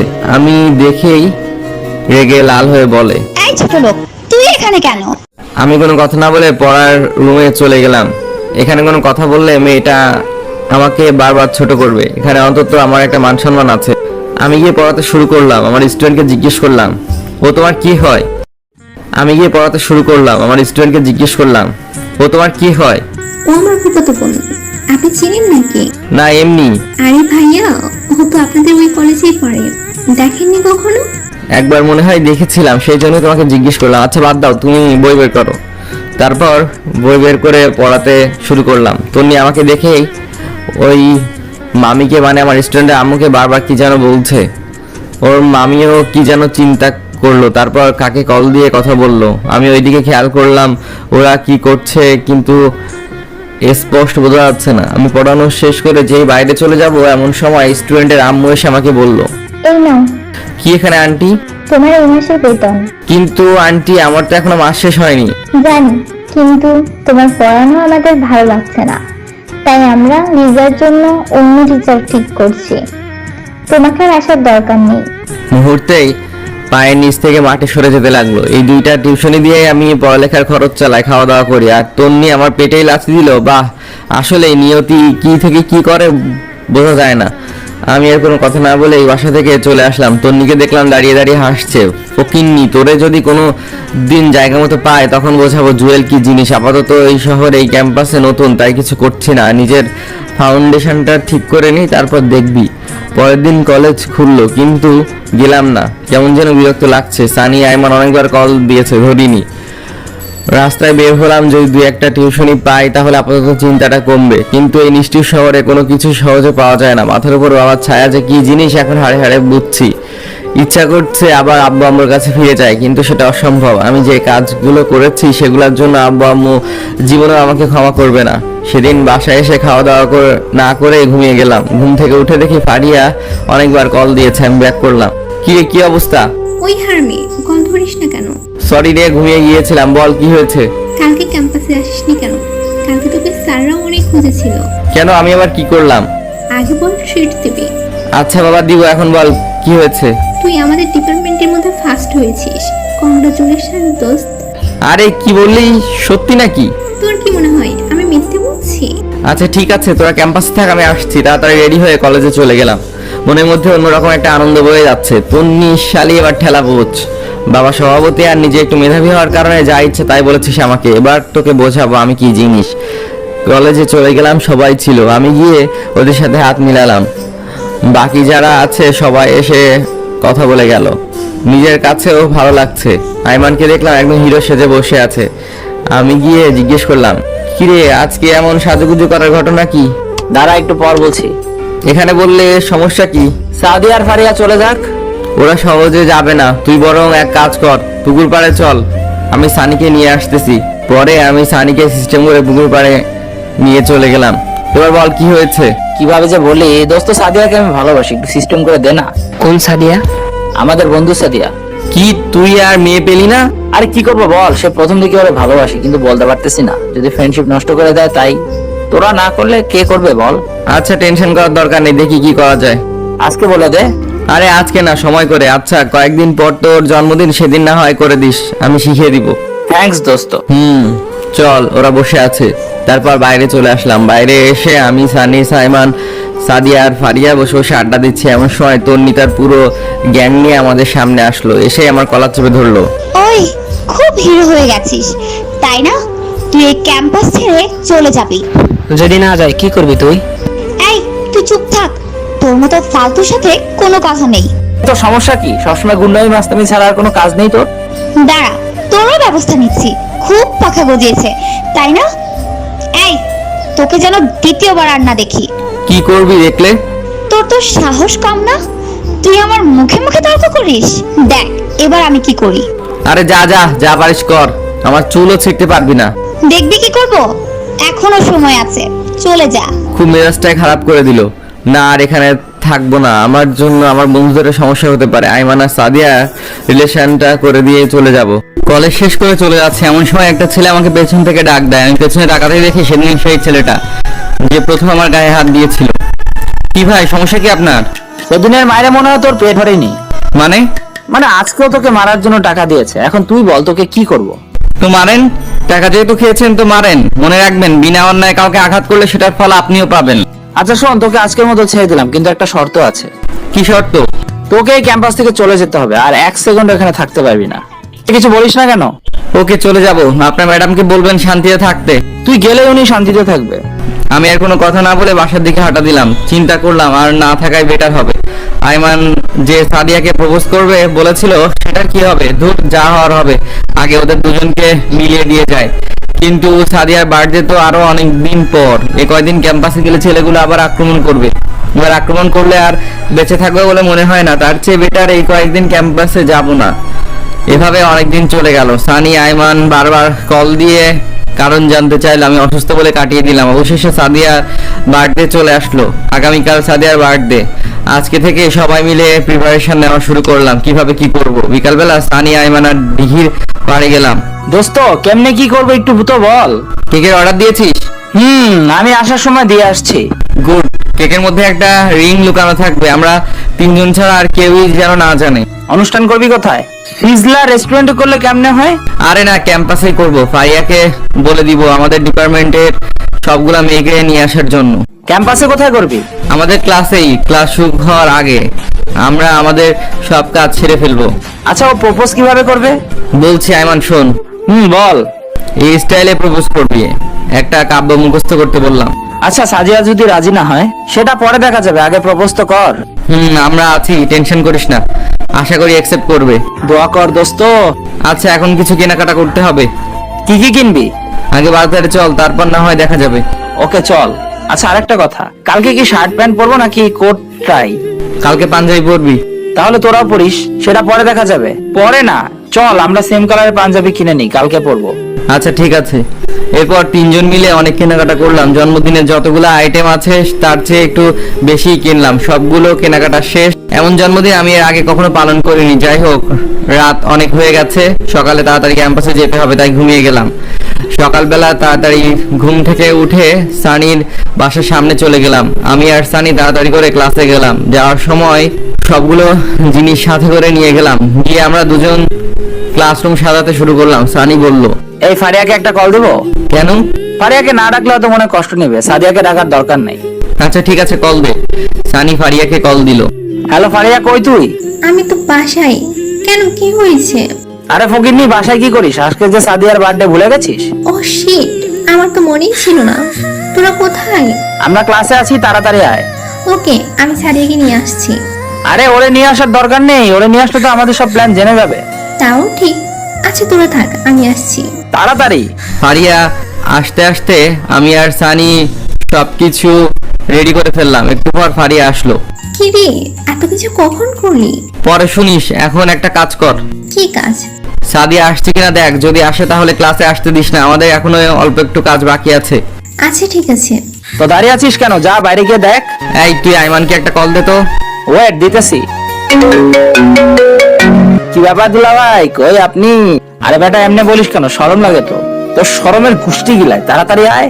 এই তো আমি গেটের সামনে আছি, 2 মিনিট ওয়েট কর, আসছি, তাড়াতাড়ি আয়। একটু পর আইমানও চলে আসলো। আমাদেরও সবকিছু রেডি। বাহ, এত সুন্দর লাগছে ক্লাসরুমটা দেখে, এই শরীরে একটা ভাব চলে আসলো। বন্ধু, আমার তো শরীর কাঁপতেছে। কেন? কিভাবে যে প্রপোজ করব, আগে কখনো কাউকে করিনি তো, তাও এরকম একটা সুন্দর পরিবেশে। কবিতাটা মুখস্থ করেছিস? ওটা মনে মনে রিভিশন দে। দিতেছি তো। কথা বলছে এমন সময় ফারিয়া কল দিল। হ্যালো জুয়েল। বল। সাদিয়া তো আসছে, এখন কি করব? আচ্ছা নিচে দাঁড়া, আমি আসছি। তাড়াতাড়ি আয়। এরপর আমি চলে গেলাম। যাওয়ার সময় সানিকে বললাম সবগুলো ফ্রেন্ডকে ক্লাসে ডেকে নিয়ে আসতে। এরপর আমি নিচে চলে গেলাম। গিয়ে দেখি ফারিয়া আর সাদিয়া দাঁড়িয়ে দাঁড়িয়ে কথা বলছে। আমি যাওয়ার পর, কি রে, তোর আবার কি হয়েছে? কেন আমার আবার কি হবে? নীল পাঞ্জাবি গায়ে দিয়ে আসলি, ঘটনা কি? আরে কিসের ঘটনা, এমনি একটা কারণ আছে। তো কারণটা কি আমরা জানতে পারি না? ওই সব জানতে পারবি, এখন ক্লাসে চল। ওকে চল। ওই দাঁড়া। আবার কি হলো? আমি কোনো কথা না বলে ওর চোখগুলো আড়াল করে ধরলাম। কি রে, চোখ ধরতেছিস কেন? তোর জন্য একটা সারপ্রাইজ আছে, এখন হাঁটতে থাক। আমি সাদিয়ার চোখগুলো ধরে ক্লাসে নিয়ে যাচ্ছি, আর পুরো ক্যাম্পাসের সবাই আমাদের দিকে হা করে তাকিয়ে আছে। আমার এমন কাণ্ড দেখে সবাই আমাদের পেছন পেছন আসতে লাগলো। যাই হোক, অবশেষে ক্লাসে নিয়ে গেলাম। ক্লাসেও অনেকগুলো বন্ধু ছিল। আমি ক্লাসে নিয়ে গেলে ওর চোখ খুলে দিলাম আর বললাম সারপ্রাইজ। সবাই একসাথে বলে উঠলো হ্যাপি বার্থডে। আমিও বললাম happy birthday Sadia, happy birthday to you. Sadia এমন কাণ্ড দেখে অবাক হয়ে যায় আর সাথে সাথেই আমাকে জড়িয়ে ধরে। সাদিয়া যখন আমাকে জড়িয়ে ধরে, বেচারা আয়মান এক বুক মনে কষ্ট নিয়ে আমার দিকে তাকায়। মনে মনে বললাম শালা সারা জীবন তোকেই জড়িয়ে ধরবে। তারপর আমি বললাম যা কেকটা কাট। সাদিয়া কেক কাটতে লাগলো। সানি কয়েকজন বন্ধুর হাতে অনেকগুলা বাজি দিয়ে দিল। সবাই বাজি ফাটাচ্ছে, আবার অনেকে স্প্রে মারছে। এসব কাণ্ড দেখে ফারিয়া অবাক হয়ে গেল। সাদিয়া মোমবাতি নিভালো। সবাই একসাথে উইশ করলাম। যখন সে কেক কাটবে তখনই কেকের ভেতর থেকে একটা রিং বের হয়। রিং থেকে সাদিয়া আরো বেশি অবাক হয়ে যায়। আমি আইমানকে ইশারা দিলাম এবার তার কাজ ছেড়ে ফেলতে। আইমান আস্তে আস্তে সাদিয়ার সামনে গেল, রিংটা হাতে নিয়ে ফিল্মি স্টাইলে হাঁটু গেড়ে বসে আমি যে বাক্যটা শিখিয়ে দিয়েছিলাম সেটা বলতে শুরু করলো। দেখেছি যেদিন প্রথম তোমায় দিয়েছি এই মন, এক জীবনে ভালোবেসে ভরবে না তো মন, ধরবে কি আমার হাত সারা জীবনের জন্য, বুঝবে কি আমার মন একটিবারের জন্য, যদি ধরো এই হাত কথা দিলাম পুরো পৃথিবী ছেড়ে দেব, তবুও তোমার হাত ছাড়বো না। সাদিয়া আমি তোকে ভালোবাসি, নিজের চাইতে বেশি ভালোবাসি, আমি সারা জীবন তোর সাথে কাটাতে চাই, আই লাভ ইউ সাদিয়া। কথাগুলো বলে আইমান নিচের দিকে তাকিয়ে আছে, ডান হাতে রিংটি বাড়িয়ে দিয়ে। সাদিয়ার গলা শুকিয়ে গেল মনে হয়, বারবার এদিক ওদিক তাকাচ্ছে। আমার দিকে তাকাতেই আমি ইশারা অ্যাকসেপ্ট করতে বললাম, সানিও বলল। এরপর ফারিয়ার দিকে তাকালো, সেও কিছুক্ষণ চুপ থেকে তারপর হ্যাঁ সূচক মাথা নাড়ালো। সাদিয়া কিছুক্ষণ চুপ থেকে কি যেন ভাবলো, তারপর নিজের হাত বাড়িয়ে দিল। আইমান খুশিতে রিংটা পরিয়ে দিল। ক্লাসের সকল বন্ধু একসাথে তালি বাজাতে শুরু করলো। এরপর কেক কাটলো, আমরা একে অন্যকে খাইয়ে দিলাম। পরে একজন অন্যজনের মুখে কেক মেখে দিলাম। তারপর সবাই মিলে ছবি তুলতে লাগলাম। এমন সময় তন্নি মেয়েটা ক্লাসে আসলো। এসব কাণ্ড কারখানা দেখে রাগে লাল হয়ে গেল, আমার দিকে বড় বড় চোখ তুলে তাকাতে লাগলো। দেখে মনে হচ্ছে আমি তার অনেক সম্পদ লুট করে নিয়েছি।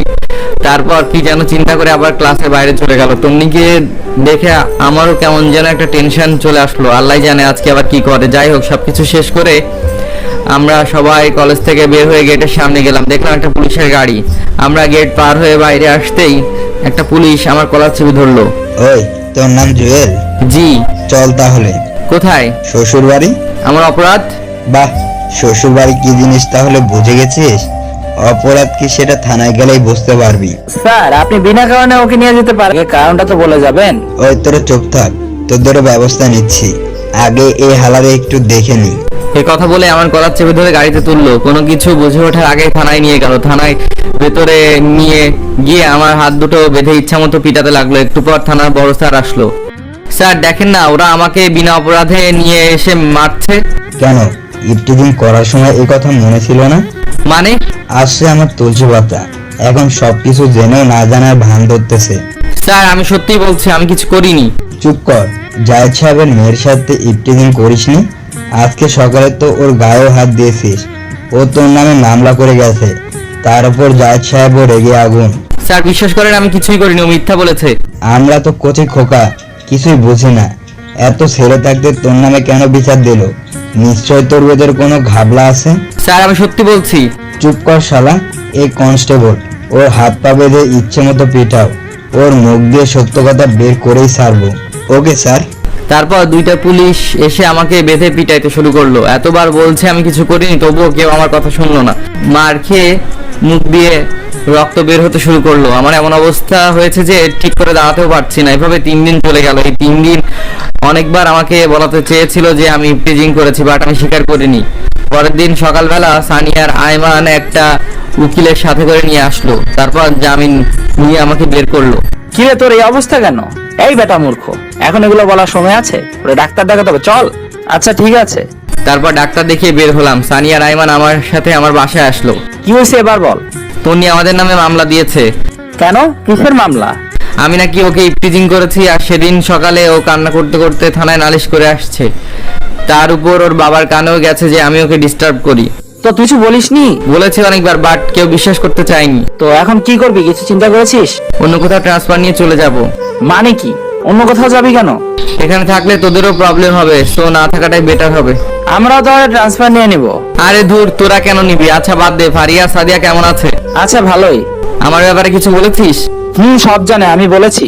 তুই তো শালা বলবি, এখন গফ হয়ে গেছে। সব কথা শেয়ার না করলে তো তোর ভাত হজম হবে না। এই ফালতু কথা কম বল, ওরা আমাদের ফ্রেন্ড, ওদেরকে না বললে কাকে বলবো? আচ্ছা বাদ দে তো। তুই এক কাজ কর, আমাদের বাসায় চল, কিছুদিন থেকে রেস্ট নিবি, তারপর এখানে আসিস। না আমি এখানে ঠিক আছি। আচ্ছা এখন যাই, বিকালে আসবো। ওকে যা। এরপর ওরা চলে গেল। আমি মেডিসিন খেয়ে ঘুমিয়ে গেলাম। পুরো শরীরে ব্যথা করছে। বিকেলবেলা ওরা সবাই আসলো, ফারিয়া সাদিয়াও আসলো। সবাই মিলে আড্ডা দিলাম। এরপর যে যার মতো চলে গেল। আম্মুর কথা মনে পড়লো, আজকে যদি নিজের বাসায় থাকতাম তাহলে হয়তো এতটা একা লাগতো না। এভাবেই কিছুদিন চলে গেল। আমিও মোটামুটি সুস্থ, সবকিছুই করি, বাট কলেজে যাই না। ট্রান্সফার নিব করে নেওয়াই হচ্ছে না। পরের দিন কলেজে যাচ্ছে ট্রান্সফারের ব্যাপারে কথা বলতে। রাস্তায় বের হয়ে হাঁটছি, এমন সময় তন্নি একটা বাইক নিয়ে আমার সামনে এসে ব্রেক করলো। কি রে, তুই এখনো বেঁচে আছিস? শালা, এই দুনিয়াতে কারো বিশ্বাস নাই। পুলিশকে এত সুন্দর করে সবকিছু বুঝিয়ে বললাম, তারপরে তোকে ছেড়ে দিল। যাই হোক, এখন কোথায় যাচ্ছিস? কলেজে। কি, তোকে না বলেছি ক্যাম্পাসের কাছেও না আসতে? তারপর তুই এই কলেজে যাচ্ছিস? কলেজ কি আপনার একার নাকি? তুই আবার মুখে মুখে তর্ক করিস? দাঁড়া দেখ আজকে তোর কি হাল করি, শালা ছোট লোকের বাচ্চা। মুহূর্তে মাথায় রক্ত উঠে গেল। এই তুই কোন জমিদারের মেয়ে? যত সব ফালতু বখাটে, লজ্জা করে না তোর ছেলেদের পেছনে লাগতে? তোর সাহস তো কম না, তুই আমাকে ফালতু বলিস, আবার বখাটে বলিস। দেখ এখন ওই বখাটে কি করে। এই কথা বলে ঠাস করে একটা বসিয়ে দেই, তারপর আবার বলে, তুই শুধু একবার কলেজে আয়, তারপর দেখ আমি তোর কি হাল করি। এই কথা বলে বাইকে স্টার্ট দিয়ে টান দিল। আমি আবুলের মতো গালে হাত দিয়ে ওর চলে যাওয়ার দিকে তাকিয়ে থাকলাম। ও এত জোরে বাইক চালাচ্ছে দেখে আমার নিজেরই শরীর কাঁপছে। একটু পর যা দেখলাম তাতে আমার পুরো শরীর স্তব্ধ হয়ে যায়। তন্নি একটা বাসকে ওভারটেক করতে গিয়ে অন্য একটা বাসের সাথে ধাক্কা খেয়ে পড়ে যায়। রাস্তায় অনেক গড়াগড়ি খায়। আমি কিছুক্ষণ স্বপ্ন দেখার মতো দাঁড়িয়ে রইলাম, তারপর দৌড় দিয়ে সেখানে গেলাম। তন্নির মাথা ফেটে রক্ত বের হচ্ছে। বাম হাত ও বাম পায়ে অনেক আঘাত খেয়েছে মনে হয়। বাম পায়ের দুইটা আঙ্গুল ভেঙে উল্টে গেছে। সাথে সাথে অনেক মানুষ সেখানে জড়ো হয়ে যায়। তারপর ওকে কোলে করে নিয়ে একটা সিএনজি ডেকে তাড়াতাড়ি হাসপাতালে নিয়ে গেলাম। মাথা থেকে প্রচুর রক্ত বের হচ্ছে, রক্ত বন্ধ হচ্ছে না। এটা দেখে আমি আমার শার্টটা খুলে ওর মাথায় বেঁধে দিলাম। তারপর তাড়াতাড়ি করে হসপিটালে নিয়ে গেলাম, ইমার্জেন্সিতে পাঠিয়ে দিলাম। আমার নিজেরও কেন জানি খারাপ লাগছে, হয়তো আমার জন্য এসব হয়েছে। আমার সাথে রাগারাগি করে হয়তো ওর মেজাজ খারাপ হয়ে গেছে, সেজন্য স্পিডে বাইক চালাচ্ছে, তাই এই অ্যাক্সিডেন্টটা করছে। বসে বসে ভাবছি। একটু পর ডাক্তার রুম থেকে বের হয়ে এলো। রোগী আপনার কি হয়? জি, ও আমার ফ্রেন্ড। ওর ফ্যামিলির কাউকে কল দিয়ে আসতে বলেন, দরকার আছে। তেমন কাউকে তো আমি চিনি না। কি দরকার আপনি আমাকে বলেন। ওনার অনেক রক্তক্ষরণ হয়েছে, ইমার্জেন্সি রক্ত লাগবে। ওকে আমি দিব। আপনার এক ব্যাগে কিচ্ছু হবে না, কমপক্ষে 3 ব্যাগ লাগবে। আচ্ছা দাঁড়ান, আমি দেখি কি করা যায়। এরপর আমি আইমানকে কল দিলাম। হ্যালো দোস্ত, কই তুই?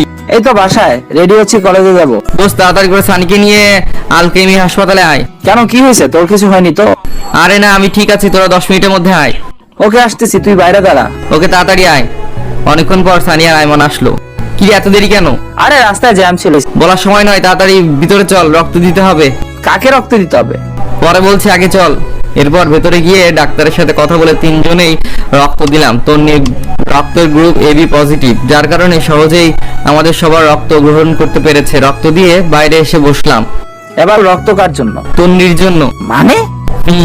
পুরো ঘটনাটা ওদের সাথে শেয়ার করলাম। তুই ওরে বাঁচালি কেন? তোর মনে নাই ও তোর সাথে কি কি করছে? তুই আমার জায়গায় থাকলে কি করতি? দেখ, ও আমার সাথে অন্যায় করেছে, আমিও জানি। আমারও অনেক ইচ্ছা ছিল ওকে একটা শিক্ষা দিতে, কিন্তু উপরওয়ালা যে এত বড় শাস্তি দিবে আমি কল্পনাও করিনি। আচ্ছা বাদ দে, তুই যে ওরে হাসপাতালে নিয়ে আসছিস সে কি জানে? না, আর জানার দরকারও নাই, তোরাও কিছু বলিস না। না বললে সে ভাববে সে নিজে থেকেই বেঁচে গেছে। ভাবুক, আমরা যে রক্ত দিয়েছি সেটাও বলার দরকার নাই। ওর জ্ঞান ফিরে আসার আগে আমরা এখান থেকে চলে যাব। একটা শিক্ষা দেওয়া উচিত। আচ্ছা 1 মিনিট, তোর শার্ট কই? তন্নির মাথা বেঁধে দিয়েছিলাম, এখন মনে হয় কেবিনে। তো এখন কি করবি? ওর জ্ঞান আসা পর্যন্ত থাক, দেখি কি হয়। যদি কিছু লাগে। এই কেটে পড় এখান থেকে, পিছে তো দেখ। পেছনে তাকিয়ে দেখি তন্নির গন্ডি ফ্রেন্ডস গুলো সবাই আসছে। সবাই যেই উঠে চলে যাব তখনই লিজা মেয়েটা ডাক দেয়। তন্নির অনুপস্থিতিতে লিজাই লিডারের দায়িত্ব পালন করে। ওই দাঁড়া, সবাই দাঁড়ালাম। তোদের লজ্জা করে না? মেয়েটা অ্যাক্সিডেন্ট করেছে শুনি হাসপাতালে এসে ওরে মারার চেষ্টা করছিস। সানি রেখে কিছু একটা বলতে যাবে, এমন সময় আমি ইশারায় না করে দিলাম। তারপর লিজা মেয়েটা আবার বলে, তোকে না সেদিন পুলিশে এত মারা মারলো, তারপর তোর লজ্জা শরম নেই?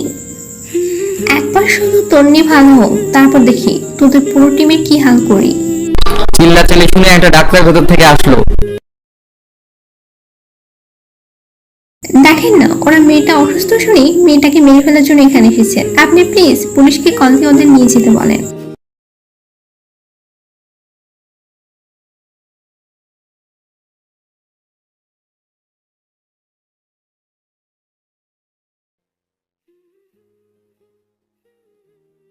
লিজা মাথা নিচু করে দাঁড়িয়ে থাকে। তারপর আমরা আর কোনো কথা না বলে হাসপাতাল থেকে চলে আসলাম। ভাবছিলাম তন্নির বাবাকে গিয়ে বলবো, এখন যেহেতু ওর বান্ধবীরা আসছে ওরাই বলবে, আমাদের আর না বলাই ভালো হবে। তারপর যে যার মতো বাসায় চলে গেলাম। 10 থেকে 15 দিন চলে গেল। আমি বিকেলবেলা একটা পার্কের পাশে গিয়ে বসলাম।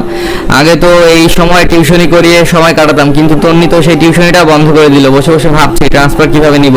হঠাৎ করে কেউ একজন আমার কাঁধে হাত দেয়। পেছনে তাকাতেই আমার মাথায় আকাশ ভেঙে পড়লো। তাকিয়ে দেখি এটা তন্নি। তুমি এখানে? জানো আমি তোমাকে কত খুঁজেছি। ঘটনা কি? যে মেয়ে আমাকে তুই ছাড়া, ছোট লোক ছাড়া কথা বলে না, আর সে আমাকে তুমি করে বলছে, আবার নাকি অনেক খুঁজতেছে। ব্যাপারটা কেমন জানি অদ্ভুত লাগলো। কি ব্যাপার, চুপ কেন? কেন খুঁজতেছেন? আবার মারার জন্য নাকি? আমি তো আপনার আর কোনো ক্ষতি করিনি, কলেজেও যায় না। দেখো, আগের সবগুলো ঘটনার জন্য সরি। কথা বলছো না যে? কি বলবো? আপনার আর কোনো কথা থাকলে বলতে পারেন।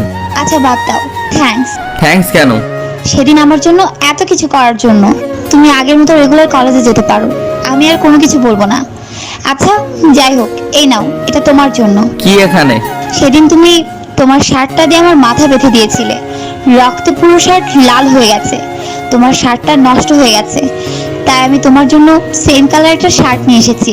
ওটা আপনার কাছেই রেখে দিন, আমি কারো কিছু করলে সেটার বিনিময় নিই না। এই কথা বলেই সেখান থেকে উঠে হাঁটা দিলাম। তন্নি কয়েকবার আমাকে ডেকেছে, বাট আমি কোনো উত্তর না দিয়ে চলে এসেছি। ফকিন্নি এখন এসেছে থ্যাঙ্কস বলার জন্য, দরদ দেখানোর জন্য। তোর আগের দিনগুলোর কথা আমি ভুলিনি। কোনো কারণ ছাড়াই তুই আমার সাথে এত বাজে ব্যবহার করলি, তোকে জীবনেও ক্ষমা করবো না। এরপর বাসায় চলে আসলাম। এসে কিছুক্ষণ পড়ালেখা করে ঘুমিয়ে গেলাম। পরের দিন ঘুম থেকে উঠে কলেজে গেলাম। গেটে ফারিহার সাথে দেখা। এরপর বাসায় চলে আসলাম। এসে কিছুক্ষণ পড়ালেখা করে ঘুমিয়ে গেলাম। পরের দিন ঘুম থেকে উঠে কলেজে গেলাম। গেটে ফারিহার সাথে দেখা। কিনে হারামি, কই ছিলি এতদিন? বাসায় তো ছিলাম। তাহলে কলেজে আসিসনি কেন? ও আচ্ছা, ভালো কথা। তুই নাকি ট্রান্সফার নিয়ে নিবি? নিবো ভাবছিলাম, কিন্তু এখন আর নিব না। যাক, ভালোই হবে। তো বল, এখন কি অবস্থা? এই তো ঠিকঠাক। সাদিয়া কোথায়? আসবে না? ও ভেতরে আছে, চল। ওকে। তারপর ভেতরে চলে গেলাম। আইমানও আছে, দুজনে প্রেম করছে। আমাদের দেখে দুজনই দুই দিকে তাকালো। হয়েছে, আর ভাব ধরতে হবে না। আরে বন্ধু, তুই কলেজে আসবি অথচ বললি না? কেন, তোদের প্রেমে ডিস্টার্ব হচ্ছে নাকি? এই, তুই সবসময় খোঁজা মেরে কথা বলিস কেন? তুইও প্রেম কর। করবো, একটু ওয়েট কর। আমার প্রেম হবে অনেক রোমান্টিক। প্রচুর রোমান্টিক। এই থাম, সানি কই? ওয়াশরুমে গেছে। আচ্ছা চল, আজকে ক্লাস করব না, অনেকদিন তোদের সাথে আড্ডা দিই না। ক্যান্টিনে চল। আচ্ছা চল। সানিকে কল দিয়ে আসতে বল। এরপর সবাই ক্যান্টিনে চলে গেলাম। একটু পর সানিও আসছে। আমরা বসে বসে আড্ডা দিচ্ছি। এমন সময় সাদিয়া ইশারা দিয়ে পেছনে তাকাতে বলল। তাকিয়ে দেখি তন্নি ওর গুন্ডি ফ্রেন্ডগুলো নিয়ে এদিকেই আসছে। আমি চুপচাপ নিচের দিকে তাকিয়ে আছি। এই, তোমরা এখানে? জানো আমি তোমাদের কত খুঁজেছি। সবাই যেন আকাশ থেকে পড়লো। একে অন্যের দিকে তাকাতে লাগলাম। সবাই ভূত দেখার মতো তন্নির দিকে তাকিয়ে রইলো। কি ব্যাপার, এভাবে তাকিয়ে আছো কেন? আমাকে একটা চিমটি দে তো, স্বপ্ন নাকি বাস্তব? এই, বাস্তবই। ওকে, আচ্ছা যাই হোক, আমি কি তোমাদের ফ্রেন্ড হতে পারি? মানে তোমাদের এই গ্রুপের একজন হতে পারি? সবাই আমার দিকে তাকালো। কারণটা হয়তো জেনে গেছে। ওই দিন তন্নিকে বাঁচানোর জন্য সে এখন আমাদের সাথে ফ্রেন্ডশিপ করতে চায়। আমি কোনো কথা না বলে সেখান থেকে উঠে সোজা বাইরে চলে আসলাম। বাইরে এসে গাছতলায় বসে আছি। একটু পর সানি এসে আমার কাঁধে হাত দিয়ে বলল, কি রে তুই এখানে? পেছনে তাকিয়ে দেখি সবাই চলে আসছে। তোরা চলে আসলি কেন? তো কি করব? যা ফ্রেন্ডশিপ কর। তুই পাগল হয়েছিস? তোদের সাথে তো আর ওর কিছু হয়নি, সো তোরা তো ফ্রেন্ডশিপ করতে পারিস। তোর মাথা খারাপ? তুই না করলে আমরাও করবো না। ও আগে যে যে কাজগুলো করেছে আমরা এখনো ভুলিনি। আর এত সহজে ফ্রেন্ডশিপ করব তুই ভাবলি কি করে? সেদিন বাঁচানোর জন্য আজকে ফ্রেন্ডশিপ করতে এসেছে, নাহলে আজকেও তোর উপর আক্রমণ করত। আচ্ছা বাদ দে তো, এইগুলা আর ভালো লাগছে না। আয় চল, ওই দিক থেকে ঘুরে আসি, সময়ও কাটবে, ভালোও লাগবে। আচ্ছা ঠিক আছে, চল। এরপর ওদের সাথে অনেক ঘোরাঘুরি করলাম। তারপর বাসায় চলে আসলাম।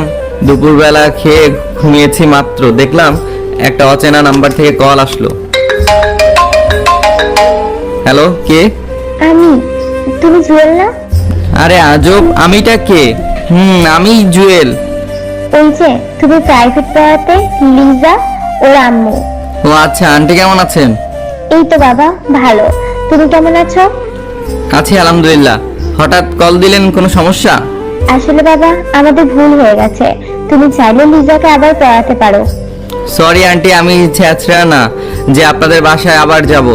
যার কথা শুনে আমাকে বাদ দিয়েছেন তাকেই বলেন পড়াতে বা অন্য একটা টিউটার ঠিক করে দিতে। আর কোনো কথা বলার সুযোগ না দিয়ে কল কেটে দিলাম। ও কিন্নি কোনো কিছু না জেনে সেদিন আমাকে নিষেধ করেছিল, এখন আবার কল দিয়ে ন্যাকামি করতেছে। সেদিন বিকালে আর বাসা থেকে বের হইনি। পরের দিন কলেজে গেলাম, সবাই মিলে ক্লাসে গেলাম। ক্লাসে খেয়াল করলাম তন্নি আমার পাশের টেবিলে বসছে। আমি সানিকে আমার জায়গায় দিয়ে অন্য টেবিলে গিয়ে বসলাম। ক্লাস শেষ করে ক্যান্টিনের দিকে যাচ্ছে, এমন সময় তন্নি পেছন থেকে ডাক দিল। এই দাঁড়া। আমি দাঁড়িয়ে গেলাম। আজকে না জানি আবার কি করে, ভয়েস শুনে মনে হলো রেগে আছে। তোরা তো ভাব কিসের? হ্যাঁ মানে? কচি খোকা, মানে বোঝো না তাই না? এই আমার সাথে ফ্রেন্ডশিপ করতে তোর সমস্যা কোথায়? সমস্যা আছে বলেই তো করছি না। কি সমস্যা আমাকে বল। তুই জানিস কত ছেলে আমার পেছনে ঘোরে, কিন্তু আমি পাত্তা দেই না। তো আমি কি করব? তোর কিচ্ছুই করতে হবে না, তুই শুধু বল ফ্রেন্ডশিপ করতে তোর সমস্যা কোথায়। আপনার যখন এত ফ্রেন্ডশিপ করার ইচ্ছা তো অন্যদের সাথে গিয়ে করেন, আমার মধ্যে কি পাইছেন? তোকে ভালোবাসি তাই। কিছু বললেন? তোর জন্য ওই ফকিন্নিগুলো তো আমার সাথে কথা বলছে না। আচ্ছা আমি বলে দিচ্ছি ওদের যাতে আপনার সাথে কথা বলে। তোরা তো দালালি করতে হবে না, বল তোর সমস্যা কি। তোর এইসব ফালতুর সাথে কথা না বলাই বেটার। আমি কোনো কথা না বলে ক্যান্টিনে চলে গেলাম। ওখানে গিয়ে দেখি ফারিয়া একা একা বসে আছে। কি রে তুই একা কেন? ওরা কই? জানি না। তোর কি মন খারাপ? আরে না মিথ্যা বলিস কেন? কি হয়েছে বল। দোস্ত, তোকে একটা কথা বলবো, তুই প্লিজ কাউকে বলিস না। আচ্ছা ঠিক আছে বল। আমার একটা ছেলের সাথে রিলেশন আছে। বাহ, এত খুশির খবর, তুই এতদিন বলিসনি কেন? বলিনি, অনেক সমস্যা ছিল তাই। আচ্ছা বুঝলাম, এখন মন খারাপ কেন? ফয়সালের বিয়ে ঠিক হয়ে গেছে অন্য একটা মেয়ের সাথে, আমি ওরে ছাড়া থাকতে পারবো না। আরে থাম থাম, এখানে অনেক লোক আছে, কান্নার দরকার নেই। এখন বল ছেলেটা কি তোকে সত্যি সত্যি ভালোবাসে? হুম। তো ছেলেটাকে বল তোকে নিয়ে পালিয়ে যেতে। আর এতদিন ছেলেটার কথা বলিসনি কেন? ছেলেটা কে? তন্নির মামাতো ভাই। আমাদের নবীন বরণের দিন সে কলেজে আসে, আমাকে সেদিন প্রথম দেখেছিল, অনেকদিন আমার পিছে ঘুরেছে, তারপর প্রপোজ করে। আমি ওর অনেক খবর নিলাম, তারপর রাজি হয়ে গেলাম। এত ছেলে থাকতে তন্নির মামাতো ভাই, তো আমাদের বলিসনি কেন? তোর সাথে তন্নি যা করলো, তখন যদি আমি ওর মামাতো ভাইয়ের কথা বলি তোরা সবাই আমাকে রিয়েক্ট করতি, তাই। তাহলে এখন বললি কেন? আর কোনো উপায় নেই। তার মানে আমরা তো উপকারের বন্ধু, রিয়েল বন্ধু না? না দোস্ত, আমি সেটা মিন করিনি। এখন কিছু একটা কর, আমি ওর ছাড়া থাকতে পারবো না। আচ্ছা সানি আইমান সাদিয়া আসুক, দেখি কি করা যায়। এমন সময় পেছন থেকে কেউ একজন আমাদের কাঁধের উপর থাপ্পড় দেয়। পেছনে তাকাতে দেখি সানি। কিরে দুজনে আড্ডা দিতেছিস অথচ একটু বললি না? আরে না, মাত্র আসলাম। ফারিয়াকে তোর কথা জিজ্ঞেস করায় সে বললো তুই নাকি অষ্টমে গেছিস। আরিয়ানা সাদিয়া কই? আসছে, একটু সময় লাগবে। তোদের সাথে কিছু ইম্পর্টেন্ট কথা আছে। বল কি কথা? না ওরা আসুক তারপর না হয় বলবো। আচ্ছা এখন কিছু অর্ডার দে, ক্ষুধা লাগছে। ওকে, কি খাবি? তারপর আমরা তিনজন বসে বসে আড্ডা দিচ্ছিলাম। একটু পর আইমান আর সাদিয়া আসলো। কিরে কোথায় গেছিলি তোরা? সরি দোস্ত, একটু বাইরে গিয়েছিলাম। আচ্ছা বস এখানে। এবার বল কি বলবি? ফারিয়া রিলেশনের কথা বলে দিলাম। কি তোর রিলেশন আছে অথচ আমাদের বলিসনি? আমি এবার পুরো বিষয়টা বুঝিয়ে বলি। তো এখন কি করবি? জানি না, তোরা কিছু একটা কর। আচ্ছা টেনশন নিস না, আমরা আছি। তুই কি ফয়সালকে এখনই বিয়ে করতে পারবি? আমার তো সমস্যা নেই, কিন্তু বাসায় কি বলবো? আরে ধুর, বাসায় কেন বলবি? জাস্ট কোর্ট ম্যারেজ করবি যাতে ফয়সাল অন্য কোথাও বিয়ে করতে না পারে। কিন্তু ওর তো বিয়ে ঠিক হয়ে আছে। ও তোকে বিয়ে করলে তো আর ওর বিয়ে অন্য কারোর সাথে হবে না। কোর্ট ম্যারেজ তো যে কোনো সময় করা যাবে, বাট আগে ফাইসালের বিয়েটা ভাঙতে হবে। তাহলে একটা কাজ করলে কেমন হয়? কি? বিয়ের দিন রাতে ফাইসালকে নিয়ে তুই পালিয়ে যাবি, আমরা ফাইসালকে বাসা থেকে তুলে নিয়ে আসবো। শালা মাথা মোটা ফাইসাল কি মেয়ে যে আমরা ওর বাসা থেকে তুলে নিয়ে আসবো? অন্য কোনো উপায় বের কর। আচ্ছা দোস্ত, আর কোনো উপায় নেই? জুয়েল কিছু বলিস না কেন? অন্য কোনো উপায় তোর জানা আছে? দোস্ত প্লিজ, থাকলে বল না। একটা উপায় আছে। তাড়াতাড়ি বল। তন্নি। মানে তন্নি কি করবে? তন্নিই পারবে। কিভাবে? ফয়সাল তন্নির মামাতো ভাই, সো তন্নি যদি ওর মামাকে বলে তাহলে হয়তো বিয়েটা অফ হয়ে যাবে। অ্যান্ড আরো একটা উপায় আছে। কি সেটা? যে মেয়েটার সাথে ওর বিয়েটা ঠিক হয়েছে তাকে ফয়সাল আর ফারিয়া রিলেশনের কথাগুলো বললে হয়তো সে নিজেই বিয়ে বন্ধ করে দিবে। কারেক্ট। এখন কি করবি? এই বিয়ে কবে রে? আগামী সপ্তাহে। ফয়সালকে কল দে আর মেয়েটার পুরো ডিটেলস জেনে নে আর মেয়েটার নাম্বারটাও নিয়ে নে। এখন কল দিব? না, বিয়ের পরে দিস। ফকিনি তাড়াতাড়ি কল দে। ফারিয়া কল দিল, তারপর অনেকক্ষণ কথা বলে মেয়েটার পুরো ডিটেলস দিল আর নাম্বারও বাসা অ্যাড্রেস দিল। সব নিয়েছিস? করে কল দিয়ে জিজ্ঞেস কর কোথায় আছে, তারপর আমরা সেখানে গিয়ে ওর সাথে কথা বলবো। ওকে, যদি জিজ্ঞেস করে আমি কে তখন কি বলবো? বলবি তুই ফয়সালের কাজিন, এখন ওর সাথে দেখা করতে চাচ্ছিস। আচ্ছা ঠিক আছে। এরপর ফারিয়া মেয়েটাকে কল দিল, কয়েকবার কল দিল কিন্তু কল রিসিভ করছে না। কল তো ধরছে না। আচ্ছা ঠিক আছে, তুই রাতে কল দিয়ে দেখা করতে বলবি, সকালে আমরা সবাই যাব, তারপর মেয়েটাকে সবকিছু বুঝিয়ে বলবো। যদি এটাতে কাজ না হয় তাহলে তন্নিকে দিয়েই করতে হবে, আর কোনো অপশন নেই। আচ্ছা বাদ দে, দোয়া কর যাতে মেয়েটা বিয়েটা বন্ধ করে দেয়। ওকে চল তাহলে। এই ফারিয়া, তুইও কথা বলে সবকিছু ঠিকঠাক কর। ওকে। তারপর ওদের সাথে আরো কিছুক্ষণ আড্ডা দিয়ে বাসায় চলে আসলাম। রাতে পড়ছি, দেখি ফারিয়া কল দিচ্ছে। বল। দোস্ত, মেয়েটার সাথে কথা বলেছি। গুড, কি বললো? ও দেখা করতে রাজি হয়েছে। তো কোথায় দেখা করবি সেটা বলেছিস? বেস্টিন রেস্টুরেন্টে দেখা করতে বলেছে। ওকে, 9টায় রেডি থাকিস। ওকে, তুই একটু তাড়াতাড়ি আসিস। ওকে, তুই বাকিদের বলে দে। ওকে। তারপর খাওয়া দাওয়া করে ঘুমিয়ে গেলাম। ঘুম থেকে উঠে রেডি হয়ে বেস্ট ইন রেস্টুরেন্টে চলে গেলাম। কি রে, তোর এত দেরি কেন? ঘুম থেকে উঠতে দেরি হয়ে গেছে। তো কল ধরিস না কেন? মোবাইল চেক করে দেখি 10 বার কল দিছে। সরি রে, মোবাইল সাইলেন্ট ছিল। আচ্ছা বাদ দে, মেয়েটা এসেছে? তো তুই বাইরে কেন? তোর জন্য আয়মান আর সাদিয়া ভেতরে কথা বলতেছে। আচ্ছা চল।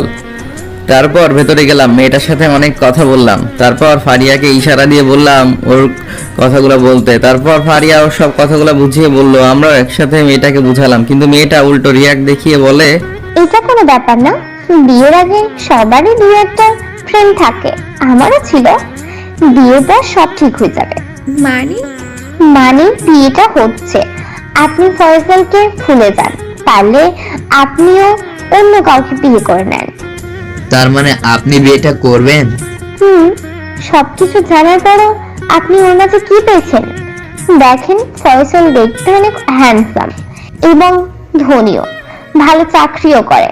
সো আমি কেন, আপনিও এমন ছেলে হাতছাড়া করবেন না। কিন্তু কোনো কিন্তু না, আপনাদের আর কোনো কথা থাকলে বলতে পারেন। না কোনো কথা নাই, আপনি যেতে পারেন। তারপর মেয়েটা চলে গেল। এবার কি হবে? এই ন্যাকামি থামা, তন্নিকে দিয়ে করব, কিন্তু তন্নি আমাদের কথা শুনবে না। সেদিন আমরা ফ্রেন্ডশিপ করিনি, সবাই উঠে চলে আসছি। এই জুয়েল, তুই বললে ও শুনবে? সরি, শুনলেও আমি বলবো না। কেন? ভুলে গেছিস ও কি কি করেছিল? এখন এগুলো বলে কোনো লাভ আছে? তোরা বল, আমি ওর সাথে এই কথাই বলবো না। আচ্ছা বাদ দে, তোদের কাউকে বলতে হবে না। এ কথা বলে উঠে চলে গেল। এক এক করে সবাই চলে গেল, আমি একাই বসে রইলাম। তারপর আমিও চলে গেলাম। আমি জানি ওরা সবাই আমার উপর রাগ করে আছে, কিন্তু তন্নি মেয়েটাকে একটু সত্য সহ্য হয় না, আর ফ্রেন্ডশিপ তো প্রশ্নই আসে না।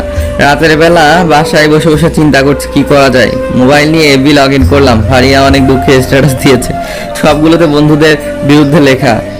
স্পষ্ট দেখতে পাচ্ছি সব কথা আমাকেই মিন করে বলেছে।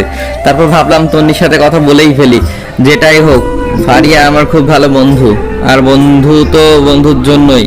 পরের দিন কলেজে গিয়ে অপেক্ষা করতে লাগলাম তন্নি কখন আসে। এই তো আসছে। তারপর তার কাছে গিয়ে ওর পেছন থেকে ডাক দিলাম।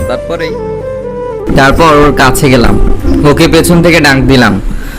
ও পেছনে ফিরে আমাকে দেখে হাঁ করে তাকিয়ে আছে, মনে হচ্ছে এলিয়ান দেখছে।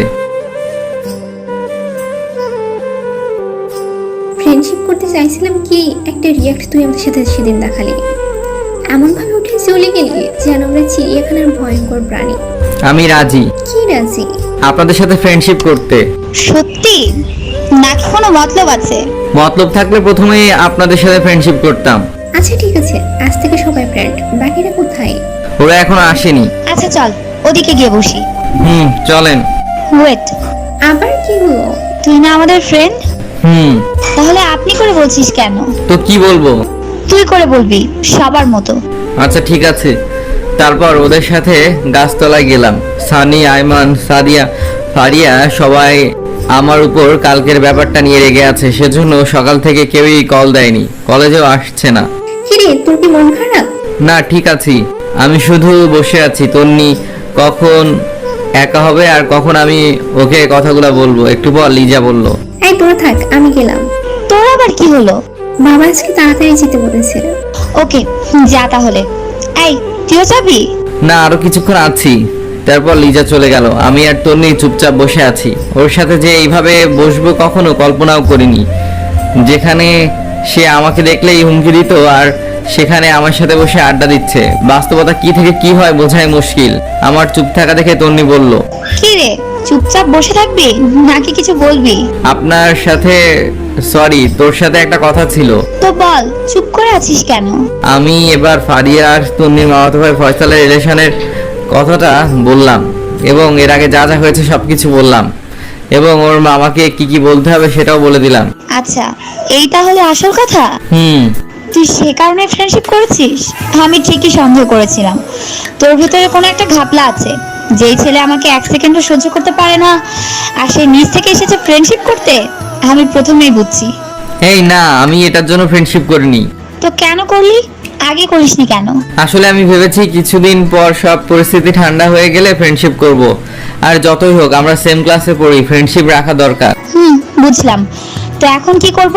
যদি তোর মামাকে বলে বিয়েটা বন্ধ করে দিতি তাহলে ভালো হবে। হাতে সময় নাই, আর কয়েকদিন পরেই বিয়ে।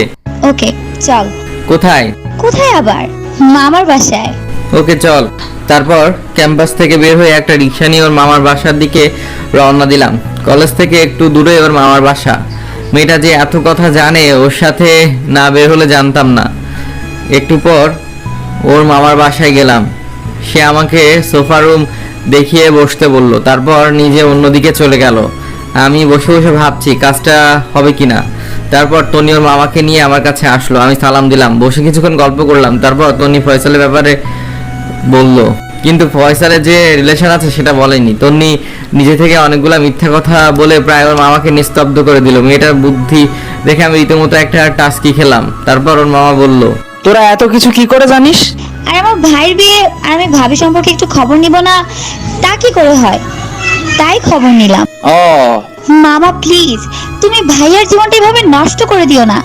একটা মাত্র ছেলে তোমার, ওর যদি কিছু হয়ে যায় কি করবে এই টাকা সম্পদ দিয়ে? বোঝা যাচ্ছে মামা পুরো ইমোশনাল হয়ে গেছে।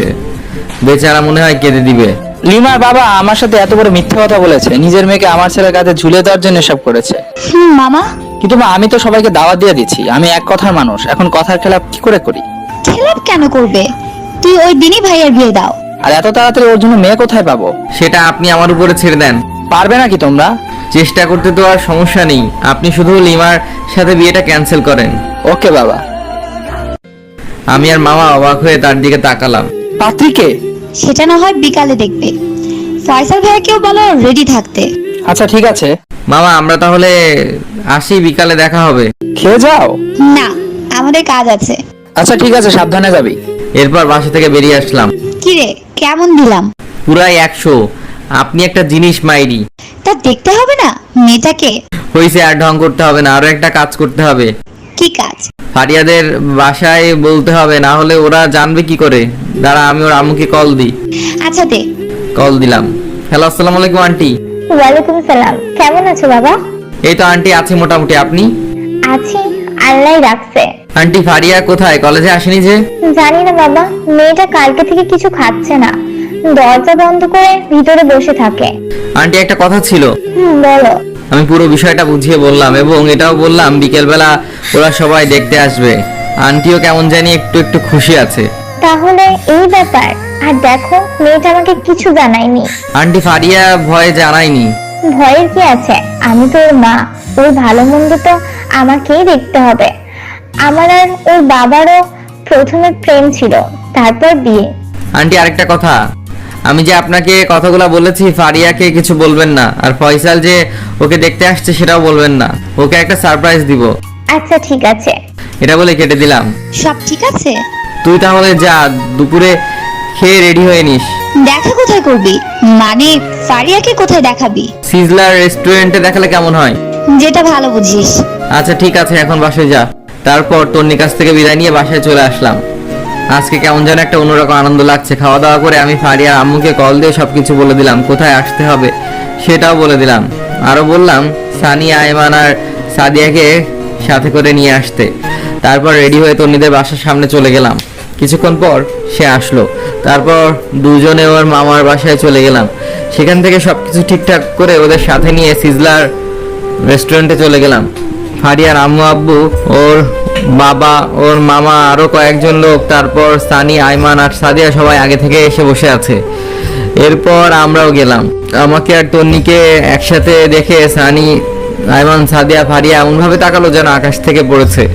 আমি ওদের সাথে কোনো কথা না বলে ফয়সালের পাশে গিয়ে বসলাম। ফয়সাল আর ফারিয়া একে অন্যকে দেখে খুশিতে শেষ, বারবার আমাদের দিকে তাকাচ্ছে। তন্নি এসে আমার পাশে বসলো। আজকে একটা কালো শাড়ি পরেছে, দেখে অন্যরকম একটা ভালো লাগা কাজ করছে। আমার এই অবস্থা দেখে সানি শুধু এপাশ ওপাশ করছে, মনে হয় ওর জ্বলতেছে। যাই হোক, কথাবার্তা শুরু হলো, সবাই সবার সম্পর্কে জানলো, খবর নিল। ফয়সালকে আর ফারিয়াকে কথা বলার জন্য একটা রুমে পাঠিয়েছে। একটু পর দুজনে আবার রুমে আসলো। দুজনে হেসে হ্যাঁ সূচক সম্মতি দিল। যাক, সবাই রাজি। বিয়ের তারিখটা শোনার পর ফারিয়ার বাবা প্রথমে না করলেও পরে রাজি হয়ে যায়। সব ঠিকঠাক। আমি আস্তে করে উঠে বাইরের বেলকনিতে গিয়ে দাঁড়ালাম। সাদিয়া পেছনে এসে, কি রে, এখানে কি করিস? কিরে শালা, একা একা এত দূর একবারও বললিও না? সরি দোস্ত, আমরা না বুঝে তোর সাথে 2 দিন ব্যাড বিহেভ করেছি। আমি চুপচাপ। একটু পর ফারিয়া আসলো। থ্যাঙ্কস দোস্ত, তুই না থাকলে কিছুই হতো না। আমি কারো বন্ধু না, শুধুমাত্র ব্যবহারের পাত্র মাত্র। প্লিজ এভাবে বলিস না। আমি ভাবছি তুই তন্নির সাথে কথা বলবি না, তাই তোর উপরে একটা রাগ হলো। আচ্ছা, তোরা তাহলে আগে থেকে প্ল্যান করে রেখেছিলি? আরে না, ও রাগ ভাঙাতেছি। আচ্ছা শোন, ওনারা চলে যাক, আমরা চল কোথাও গিয়ে বসি, একটু আড্ডা দেই, ফয়সাল ভাইও থাকবে। ওকে চল। তারপর সবাই মিলে একটা কফি শপে গেলাম। সাদিয়া জিজ্ঞেস করলো, এবার বল এত কিছু কি করে করলি? তন্নি প্রথম থেকে শেষ পর্যন্ত সব বললো। তোর মাথায় বুদ্ধি আছে মাইরি। জুয়েল দোস্ত, বলছিলাম কি, তুই তো সাদিয়া আর আয়মানকে সিস্টেম করে দিলি, এখন ফারিয়াকেও করে দিলি। একবার আমার ব্যাপারটা একটু চিন্তা কর। চুপ কর শালা, তোর কপালে প্রেম নাই। টনি, জুয়েল, তোমাদের অনেক অনেক ধন্যবাদ, আর তোমাদেরকেও ধন্যবাদ এত সুন্দর করে সবকিছু করার জন্য। আরে এখানে ধন্যবাদের কি আছে, আপনারা হলেও তো এই কাজটাই করতেন। আচ্ছা চল উঠি, অনেক দেরি হয়ে গেছে। তারপর বাসায় চলে গেলাম। রাতের বেলা তন্নি কল দিল, অনেকক্ষণ কথা বললাম। তারপর কালকে সকালে একা দেখা করার জন্য বলল। সকালে ঘুম থেকে উঠে ওর দেওয়া ঠিকানায় চলে গেলাম। গিয়ে দেখি তন্নি আগে থেকে বসে আছে। কি রে, এত দেরি হলো যে? হেঁটে আসছি তো তাই। বল, কেন ডেকেছিস? না এমনি, বস এখানে, বাসায় ভালো লাগছে না, তাই ভাবলাম তোর সাথে একটু আড্ডা দেই। আচ্ছা, তোর কি আসলে কেউ নেই? আছে, আবার নেইও। বুঝলাম না। আচ্ছা বুঝিয়ে বলছি, পুরো কাহিনী তন্নিকে বললাম। তো এতদিন যে সবাইকে বলেছিস তোর কেউ নেই, তুই এতিম, এমনি। তো তোর আব্বা আম্মুর কাছে আর ফিরে যাবি না? যদি কখনো মানুষের মতো মানুষ হতে পারি, ভালো একটা চাকরি পাই, তাহলে আবার ওদের সামনে যাব। সরি রে, সরি কেন?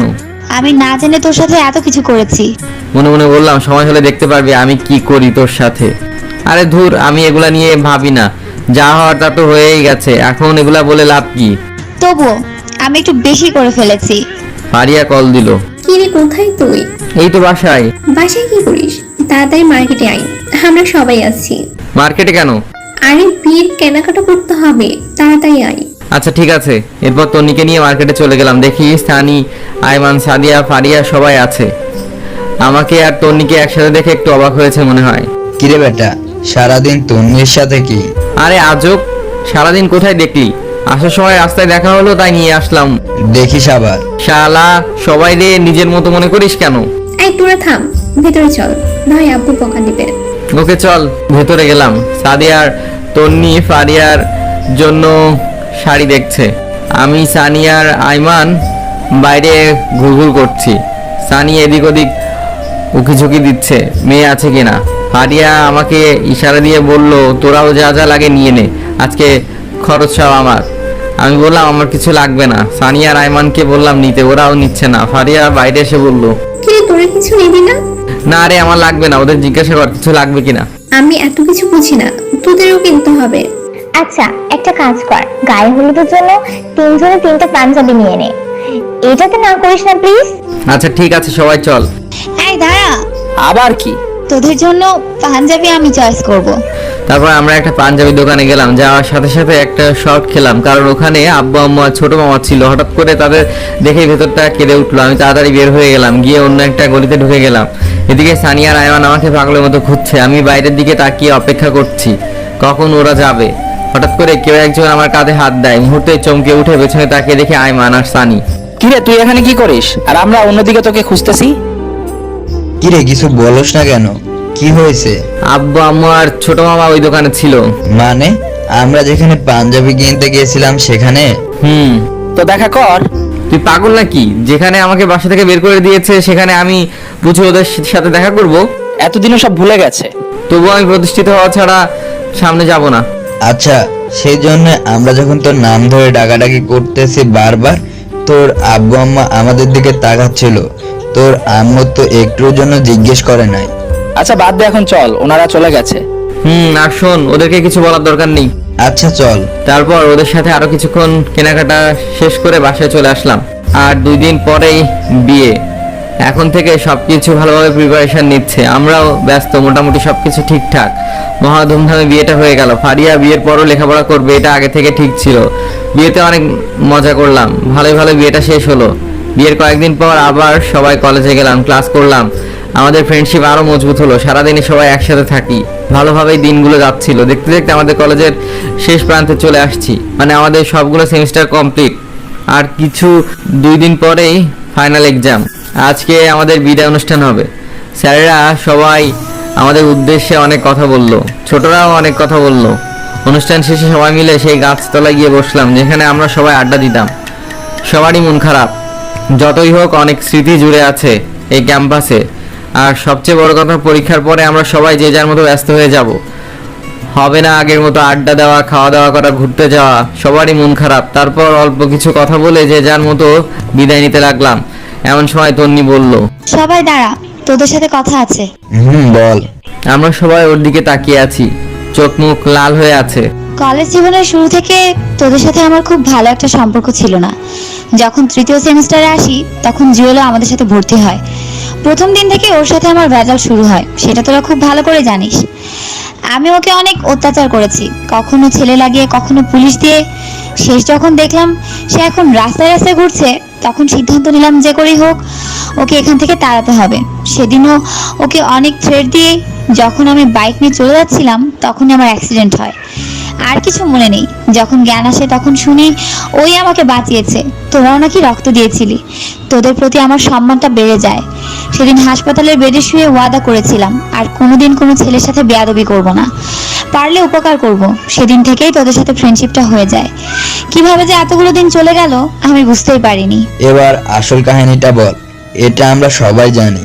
জুয়েল, তোকে আমি ভালোবাসি সেদিন থেকেই, যেদিন তুই আমাকে বাঁচিয়েছিলি। আবার এটা ভাবিস না যে বাঁচানোর জন্য ভালোবেসেছি, আমি সত্যি মন থেকে ভালোবেসেছি। তুই এতদিন বলিসনি কেন? যদি ফ্রেন্ডশিপটা নষ্ট হয়ে যায় তার ভয়। আমি আজকের দিনটার অপেক্ষায় ছিলাম। কিরে তুই কিছু বলিস না কেন? আমি কি বলবো? কি বলবি মানে? তন্নি যেটা বললো সেটার উত্তর দে। সরি। মানে ক্লিয়ার করে বল। মানে আমি এসবে জড়াতে পারবো না। আছে অনেক সমস্যা, আমাকে আগে প্রতিষ্ঠিত হতে হবে, তারপর অন্য কিছু। আর তন্নি জাস্ট আমার ফ্রেন্ড, অন্য কিছু আমি কখনো কল্পনা করিনি।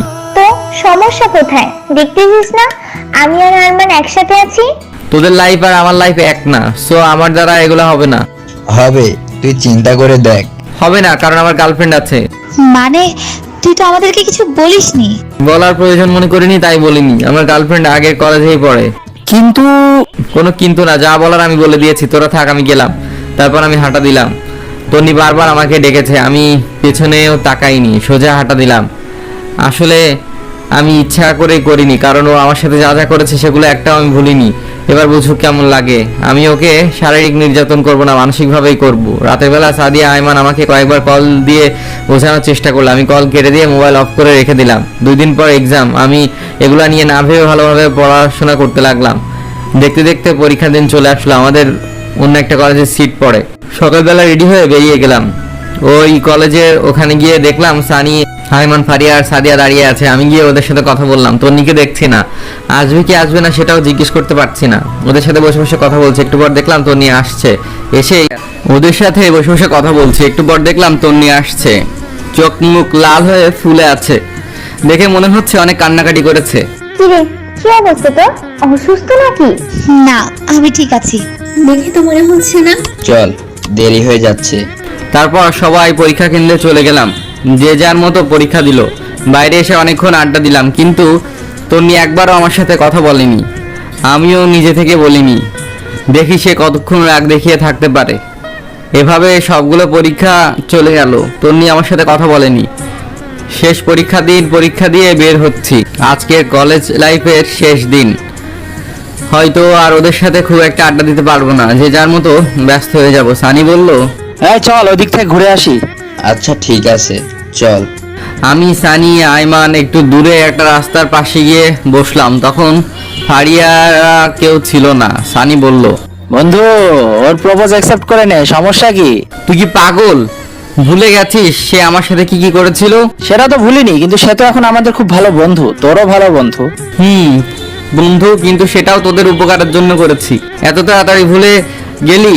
ফারিয়া আর ফয়সালের বিয়েটা যেন হয়, সেজন্যই ওর সাথে ফ্রেন্ডশিপ করেছি।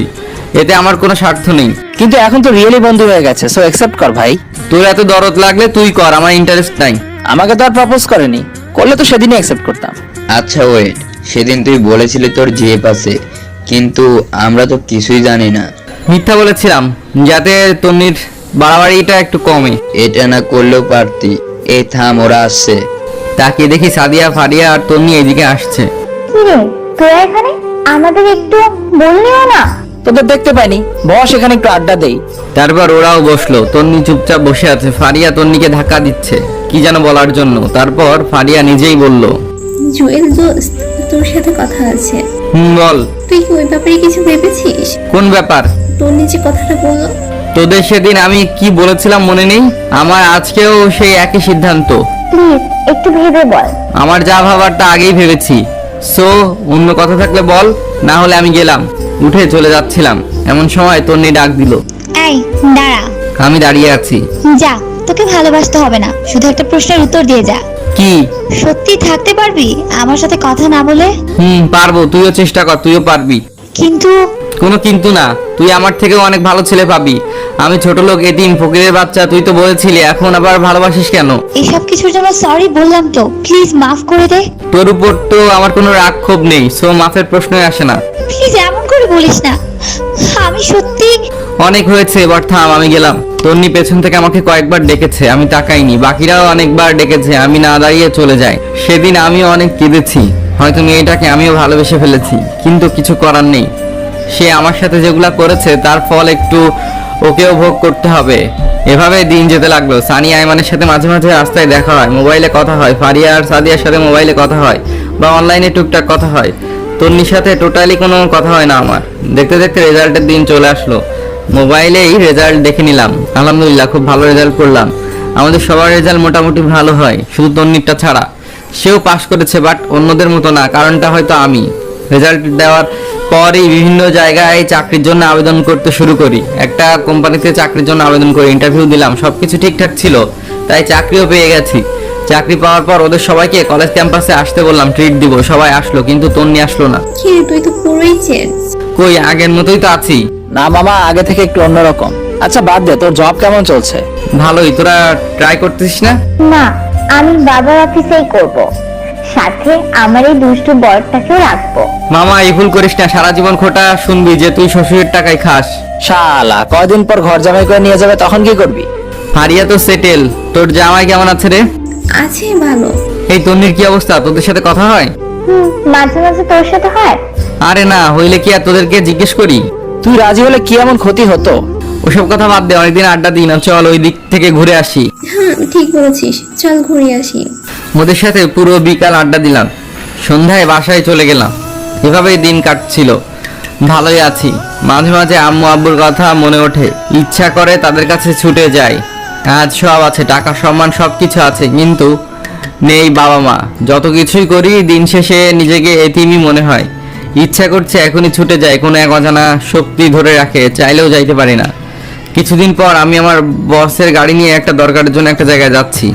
গাড়িতে বসে বসে কথা বলছি, এমন সময় ড্রাইভার অনেক জোরে ব্রেক চাপলো, সাথে সাথে একটা ধাক্কা খেলাম। বাইরে তাকিয়ে দেখলাম কেউ একজন গাড়ির সাথে ধাক্কা খেয়ে পড়ে গেল। বস আমাকে বলল, জুয়েল দেখো তো বাইরে কি হয়েছে। আমি গাড়ি থেকে নেমে বাইরে গেলাম, দেখলাম একটা বৃদ্ধ লোক গাড়ির সাথে ধাক্কা খেয়ে পড়ে গেছে। আমি গিয়ে পেছন থেকে টান দিয়ে তুলতে তুলতে বললাম, সরি আঙ্কেল, ড্রাইভার ভুল করে লাগিয়ে দিয়েছে, আপনার লাগেনি তো?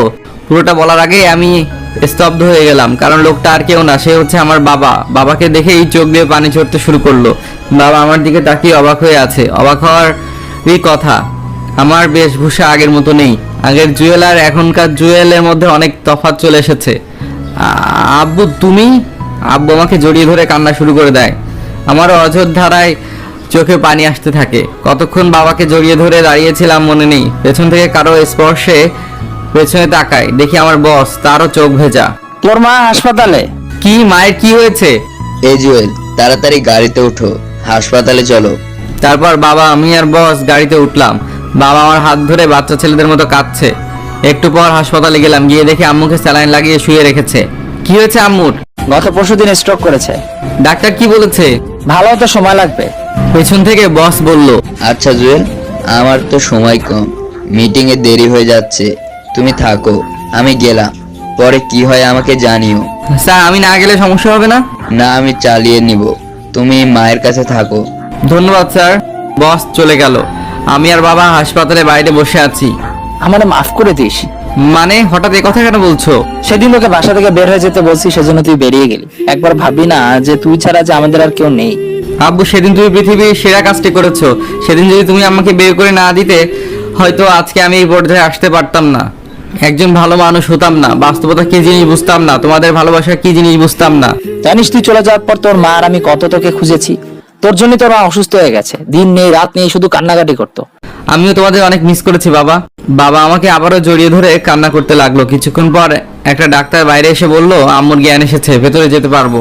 আমি আর বাবা তাড়াতাড়ি ভেতরে গেলাম। এক অজানা আনন্দ বিরাজ করছে, কত বছর পর আম্মুকে দেখবো। ভেতরে গেলাম, আম্মু আমাকে দেখে রীতিমতো অবাক হয়ে গেল। হওয়ারই কথা, আম্মু আমার দিকে নির্বাক হয়ে তাকিয়ে আছে।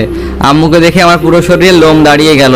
কি থেকে কি হয়ে গেল, আম্মুর এই অবস্থা দেখে গাল বেয়ে পানি পড়তে লাগলো। আম্মুর কাছে যেতে আমাকে ধরে কান্নাকাটি শুরু করে দিল। আমিও শক্ত করে ধরলাম। এখন কেমন আছো? তুই আসছিস, এখন আমি ভালো না থেকে পারি? বল, আর কোনোদিন ছেড়ে যাবি না তো? না গিয়ে কোনো উপায় আছে? আমার তো থাকার জায়গা নেই। বাবা আমার কাঁধে হাত রেখে বলে, প্লিজ বাবা, আমাকে লজ্জা দিস না, মাফ করে দে আমাকে। আরে কি বলো এসব? তুমি যেটা করেছো একদম ঠিক করেছো। তাহলে এই কথা বললি কেন? আজ থেকে বাইরে কোথাও থাকতে পারবি না, তোর ঘরে তুই থাকবি। মায়ের দিকে তাকিয়ে দেখি সে অসহায় দৃষ্টিতে আমার দিকে তাকিয়ে আছে, তাই আর না করিনি। তারপর আমি আব্বু আম্মু নিজেদের বাসায় চলে গেলাম। আম্মু আমার পুরনো জিনিসপত্র সবগুলো সে আগের মতো গুছিয়ে রেখেছে। বিকালবেলা আমি আবার আগের বাসায় আসলাম, চলতি মাসের বেতন দিয়ে দিলাম। তারপর সবগুলো মালামাল বাসায় নিয়ে গেলাম। পরের দিন যথারীতি অফিসে চলে গেলাম। বসকে সবকিছু বললাম, তিনিও খুশি হলেন। বিকালবেলা বাসায় গেলাম, দেখি আম্মু আমার রুমে বসে আছে। আমি যাওয়ার পর ফ্রেশ হলাম। তারপর আম্মুর সাথে বসে কথা বলতে শুরু করলাম। বাসা থেকে বের হয়ে যাওয়ার পর থেকে এখনো পর্যন্ত যা যা হয়েছে সব বললাম। তন্নির কথাও বললাম। তুই আমাকে একটা সত্যি কথা বলবি? কি কথা? তুই কি তন্নিকে ভালোবাসিস? হয়তো, ওর জন্য সবসময় শূন্যতা অনুভব করি। কেন? ওর কি বিয়ে হয়েছে? মনে হয় না, হলে অন্তত একবার হলেও জানতে পারতাম। ওর বাসার ঠিকানা বা মোবাইল নাম্বার আছে? ওয়েট, তুমি এগুলা দিয়ে কি করবে? কিছু না। আচ্ছা শোন, তোর জন্য একটা মেয়ে দেখেছি। মানে কথা নেই বার্তা নেই, হঠাৎ করে কিসের মেয়ে দেখছো? বাসায় সারাদিন আমি একা, আমারও তো কথা বলার মতো কাউকে দরকার নাকি? আর একটা নাতি নাতনি থাকলে তো কথাই নাই, পুরো বাসা সব সময় গরম থাকবে। লাগবে না গরমের, আমি এত তাড়াতাড়ি বিয়ে করতে পারবো না। তাহলে আমি মারা যাবার পর করিস। দূর, এগুলা বলো কেন, ভাল লাগে না। আচ্ছা, তন্নির মায়ের নাম্বারটা দে তো। কেন? আরে আমার ছেলেকে সে নিজের ছেলের মতো দেখেছে, আদর করেছে, তার সাথে একটু কথা না বললেই নয়। ওকে, উল্টাপাল্টা কিছু বলবে না আবার। আরে না, তুই নাম্বারটা দে। আমি নাম্বার দিলাম।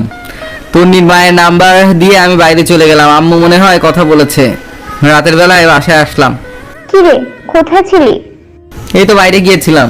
তোর অফিস কয়টা বাজে? 9টায়। কেন? সকালে আমাকে আর তোর বাবাকে একটু তন্নিদের বাসায় দিয়ে আসতে পারবি? মানে ওই বাসায় গিয়ে কি করবে?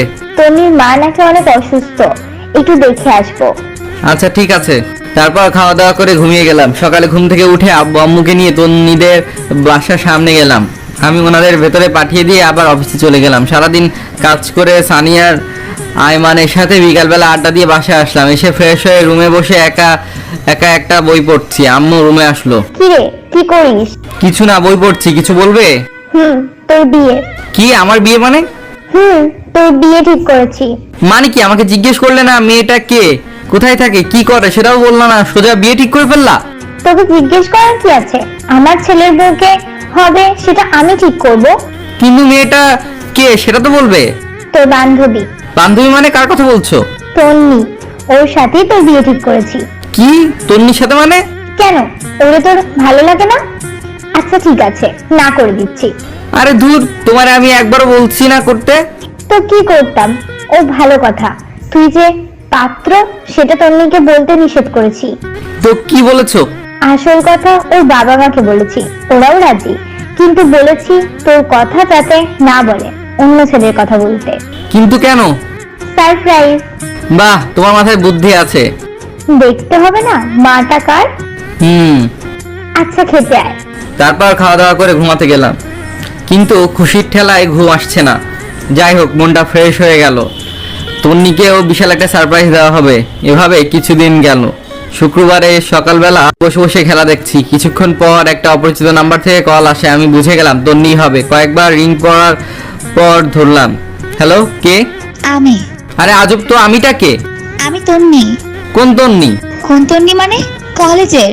ও, তো বলো কি হয়েছে, কল কেন দিছিস? কেন, কল দিলে সমস্যা নাকি? কেন, কল দিলে সমস্যা নাকি? অবশ্যই সমস্যা। আমার বউ অপরিচিত কারোর সাথে কথা বলতে না করেছে। তো বল কি হয়েছে?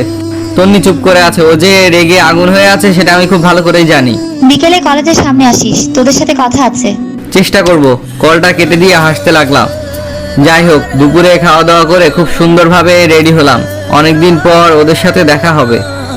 বিকালবেলা সানি কল দিয়ে বলল ওরা সবাই চলে এসেছে। আমি ইচ্ছা করে একটু দেরি করে গেলাম। যাওয়ার পর দেখি সবাই আছে। তন্নি আমাকে দেখে অন্যদিকে তাকিয়ে আছে।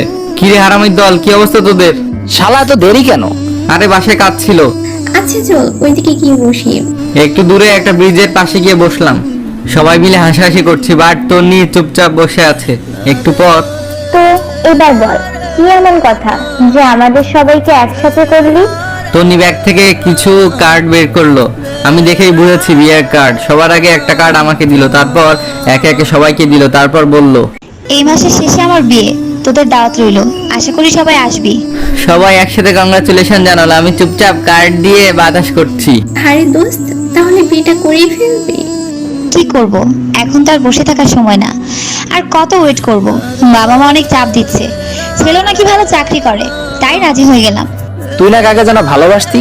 তোকে আমি বলেছি আমি কাউকে ভালোবাসি? না মানে? হয়েছে, আর মানে করিস না। এই তুই কখন করবি? কে, আমি? আমি তো করে ফেলেছি আরো আগে। সবাই আমার দিকে অবাক হয়ে তাকায়। আরে এত অবাক হওয়ার কিছু নাই, সত্যি করে ফেলছি। কই, আমাদের তো বললি না? বলার প্রয়োজন মনে করিনি, তাই বলিনি। তুই এখনো আমাদের পর ভাবিস? আরে না, হুট করে হয়ে গেছে, তাই বলার সময় পাইনি। খেয়াল করে দেখলাম তন্নি রেগে লাল হয়ে আছে। আমার কথা শুনে আরো রেগে গেছে। চোখের মধ্যে পানি টলমলো করছে। দেখে মনে হচ্ছে একটু পর কান্না করে দিবে। তারপর তন্নি বলল, আচ্ছা তোরা থাক, আমি গেলাম, বাসায় কাজ আছে। আর কি বলিস, কতদিন পর দেখা হলো, একটু আড্ডা দিয়ে যা। না রে, অনেক কাজ, তোরা বিয়েতে অবশ্যই আসবি। তারপর বিদায় নিয়ে চলে গেল। আমি ওর চলে যাওয়ার দিকে এক দৃষ্টিতে তাকিয়ে আছি। সানি আমাকে টোকা দিয়ে বলে, বন্ধু, চেয়ে থেকে লাভ নেই, সে এখন অন্য কারো। সেদিন যদি অ্যাকসেপ্ট করতে তাহলে হয়তো বিয়েটা তোর সাথেই হতো। শালা বেশি বোঝে। এবার বোঝো কেমন লাগে? ওদের কথা শুনে হাসি থামিয়ে রাখতে পারলাম না, অনেক জোরে হাসলাম। কিরে তুই হাসিস কেন? পাগল হয়ে গেলি নাকি? না, তোদের কথা শুনে। তুই পুরাই গেছস। শোন, আমি যে কথাগুলা এখন তোদের বলবো সেগুলা শুনলে তোরাও হাসবি অ্যান্ড অবাক হয়ে যাবি। রিয়েলি? তো বল, কি এমন কথা যেগুলো শুনলে আমরা অবাক হয়ে যাব? তারপর আমি পুরো ঘটনাগুলো ওদের সাথে শেয়ার করলাম। বাবা মায়ের সাথে দেখা হওয়া পর্যন্ত সবকিছু খুলে বললাম। তার মানে বিয়েটা তোর সাথেই হচ্ছে? কার্ডটা খুলে দেখ, কার নাম লেখা আছে। তোরে তো ডাবল কংগ্রাচুলেশন। তো তুই ওরা কিছু বলিসনি কেন? সারপ্রাইজ, তোরাও কিছু বলিস না। তুই এক জিনিস মাইরি। চল এখন ট্রিট দিবি। আচ্ছা ঠিক আছে, চল। ওই মেয়েটা তোর আবার কি হলো? তনি মনে হয় রাগের মাথা বিয়েটা করতেছে। কেমনে বলছিলি? অত নিজেই বললো নিজে থেকে বিয়ে করছে। আরে পাগলের দল, কার সাথে বিয়ে হচ্ছে সেটাই তো জানে না, নামটাও দেখেনি। ঠিক বলেছিস। কেমন যে শুকিয়ে গেছে। ওই হারামিরা, ওরে নিয়ে এত কথা বলিস কেন? জানিস না ও আমার হবু বউ? ওরে আমার ভালোবাসা রে, বেশি কথা বললে এখন তন্নিরে সব বলে দিব। আচ্ছা সরি, এখন কিছু বলিস না, সময় মতো সব বলিস। আচ্ছা, ও তো এখন তোর বউ হবে, তবুও কেন কষ্ট দিচ্ছিস? কলেজের দিনগুলোর কথা ভুলে গেলি? এখন ওইগুলো মাথায় নিয়ে ঘুরিস? না ঘুরে কোনো উপায় আছে? যখন একা থাকি ওর অত্যাচারের কথা মনে পড়ে। আচ্ছা এগুলো বাদ দে, বিয়ের পর সারাদিন তো আদরের উপর রাখবা, তখন তো অত্যাচার করবা না। এই যে আয়মান যেমন সাদিয়ার আদর করতেছে, সাদিয়াও করতেছে, কি একটা লাক্সারিয়াস লাইফ। উফ। হারামি, তুই কোনোদিন মানুষ হবি না। ও আচ্ছা, তুইও তো ফয়সালকে আদর করতেছিস। শালার কি পুরা কপাল নিয়ে দুনিয়াতে আইছে কে জানে। তোর কপালে বউ নাই। এভাবে অনেক মজা করলাম, আনন্দ করে রাতের বেলায় বাসায় চলে গেলাম। খুব ভালো একটা দিন কাটলো। দেখতে দেখতে বিয়ের তারিখ চলে আসলো। ফারিয়া আর সাদিয়া তন্নির সাথে শপিং করতে গেল, সানিয়া আর আইমান আমার সাথে। আমরা দূরে দূরে রয়েছি যাতে ভুলেও তন্নি কিছু না জানতে পারে। শপিং শেষ করে বের হচ্ছে, এমন সময় গেটে তাকাতে একটা টাস্কি খেলাম, দেখলাম তন্নিও বের হচ্ছে। আমি সানিয়া আর আইমানকে ইশারা দিয়ে লুকিয়ে যেতে বললাম। তারপর ওরা চলে যাওয়ার পর আমরা বের হলাম, বাসায় গেলাম। সবকিছু নতুন করে সাজাচ্ছে, আস্তে আস্তে বিয়ের পুরো প্রিপারেশন নেওয়া হচ্ছে। আব্বু আর আম্মু সবাইকে দাওয়াত দিয়ে আসলো, আমিও মোটামুটি ব্যস্ত, এটা ওটা করছি। দেখতে দেখতে বিয়ের দিন খুব কাছে চলে আসলো। গায়ে হলুদের আগের দিন সানি, আয়মান, সাদিয়া, ফারিয়াকে আমি কল দিয়ে দিঘির পাড়ে আসতে বললাম। বিকেলবেলা ওরা আসলো। কি অবস্থা? এই তো মোটামুটি, তোরা কেমন আছিস? আমরা ভালো। আচ্ছা বল, কেন ডেকেছিস? আসলে কিভাবে কি করতে হবে তোরা যদি বলে দিতি তাহলে ভালো হতো। আমি তো এর আগে কখনো বিয়ে করিনি, তাই কোনো অভিজ্ঞতা নেই। তুই যেভাবে বলছিস মনে হয় আমাদের অনেক অভিজ্ঞতা আছে। আরে ধুর, সেটা না, এমনি বললাম। একে একে সবাই অনেক পরামর্শ দিল। আসলে আপনি যতই চালাক হন না কেন, নিজের কোনো বিশেষ কাজে আপনি বোকা হয়ে যাবেন, কিছুই আপনার মাথায় আসবে না। যাই হোক, ওদের সাথে আরো অনেকক্ষণ কথা বললাম। পারিয়া বলল, আচ্ছা একটা জিনিস তো আমার মাথায় আসছে না। কালকে তো কিন্তু দুজনেই গায়ে হলুদ, তো আমরা দুই জায়গায় কিভাবে থাকবো? সিম্পল, ছেলেদের বাসায় হলুদ অনেক রাত করে হয়। তোরা তন্নির গায়ে হলুদ দিয়ে আমার সাথে আমার বাসায় চলে আসবি। আমার সাথে মানে তুইও যাবি নাকি? আমারও তো দাওয়াত দিছে। হারামি, তুই এক জিনিস মাইরি, তোর কাজ নেই? সবকিছু গুছিয়েই যাব। কিন্তু এই চুপ থাক, সবসময় কিন্তু কিন্তু করিস কেন? এক কুত্তা, আমি তোর সাথে কথা বলছি নাকি? আইমান, তোমার জানুকে নিষেধ করো, না হলে মাথার উপর তুলে আস্তে করে ছেড়ে দিব। এই হারামি দল, চুপ থাক, এমনিতেই টেনশনে আছি। আচ্ছা কালকে কয়টায় যাবে? তুই আর সাদিয়া বিকালে চলে যাবি, আমি সানিয়া আর আইমান রাতে যাব। আচ্ছা ঠিক আছে, এখন যাই তাহলে। ওকে যা, কালকে দেখা হবে। তারপর সানিয়া আর আইমানের সাথে আরো কিছুক্ষণ আড্ডা দিয়ে আমিও বাসায় চলে আসলাম। পরের দিন মানে হলুদের দিন সকাল থেকে সবকিছু সাজাতে শুরু করলো। লাইটিং দেখে কেমন যেন একটা দোলা দোলা ভাব চলে আসলো। সারাদিন কাজ করতে করতে কখন যে সময় চলে গেল বুঝতেই পারিনি। বিকেল বেলা সানি, আইমান আসলো, ওরাও টুকিটাকি কাজ করলো। রাত 10টার দিকে ফারিয়া কল দিল।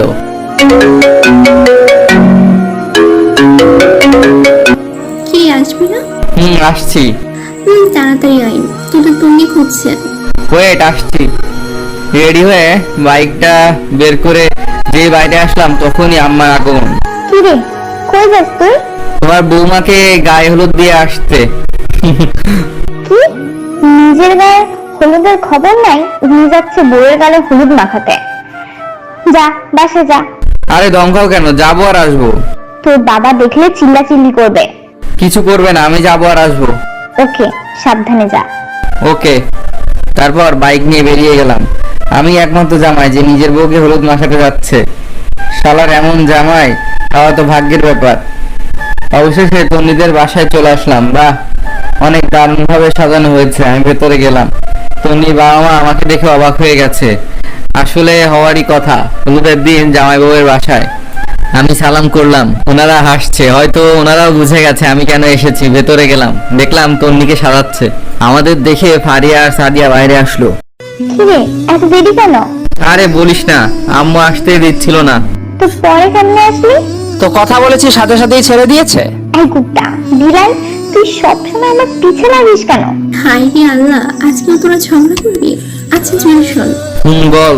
তুমি বলেছে তুই আসলে ওর সাথে পার্সোনাল কথা বলতে। তুই ছাদে যা, আমি তোকে পাঠিয়ে দিচ্ছি। আমার সাথে আবার কিসের কথা? আরে আজও না শুনলে বুঝবি কেমনি কি কথা। আচ্ছা ঠিক আছে, আমি ছাদে যাচ্ছি। আমরাও আসবো নাকি? তোরা গিয়ে কি চুল ছিড়বি?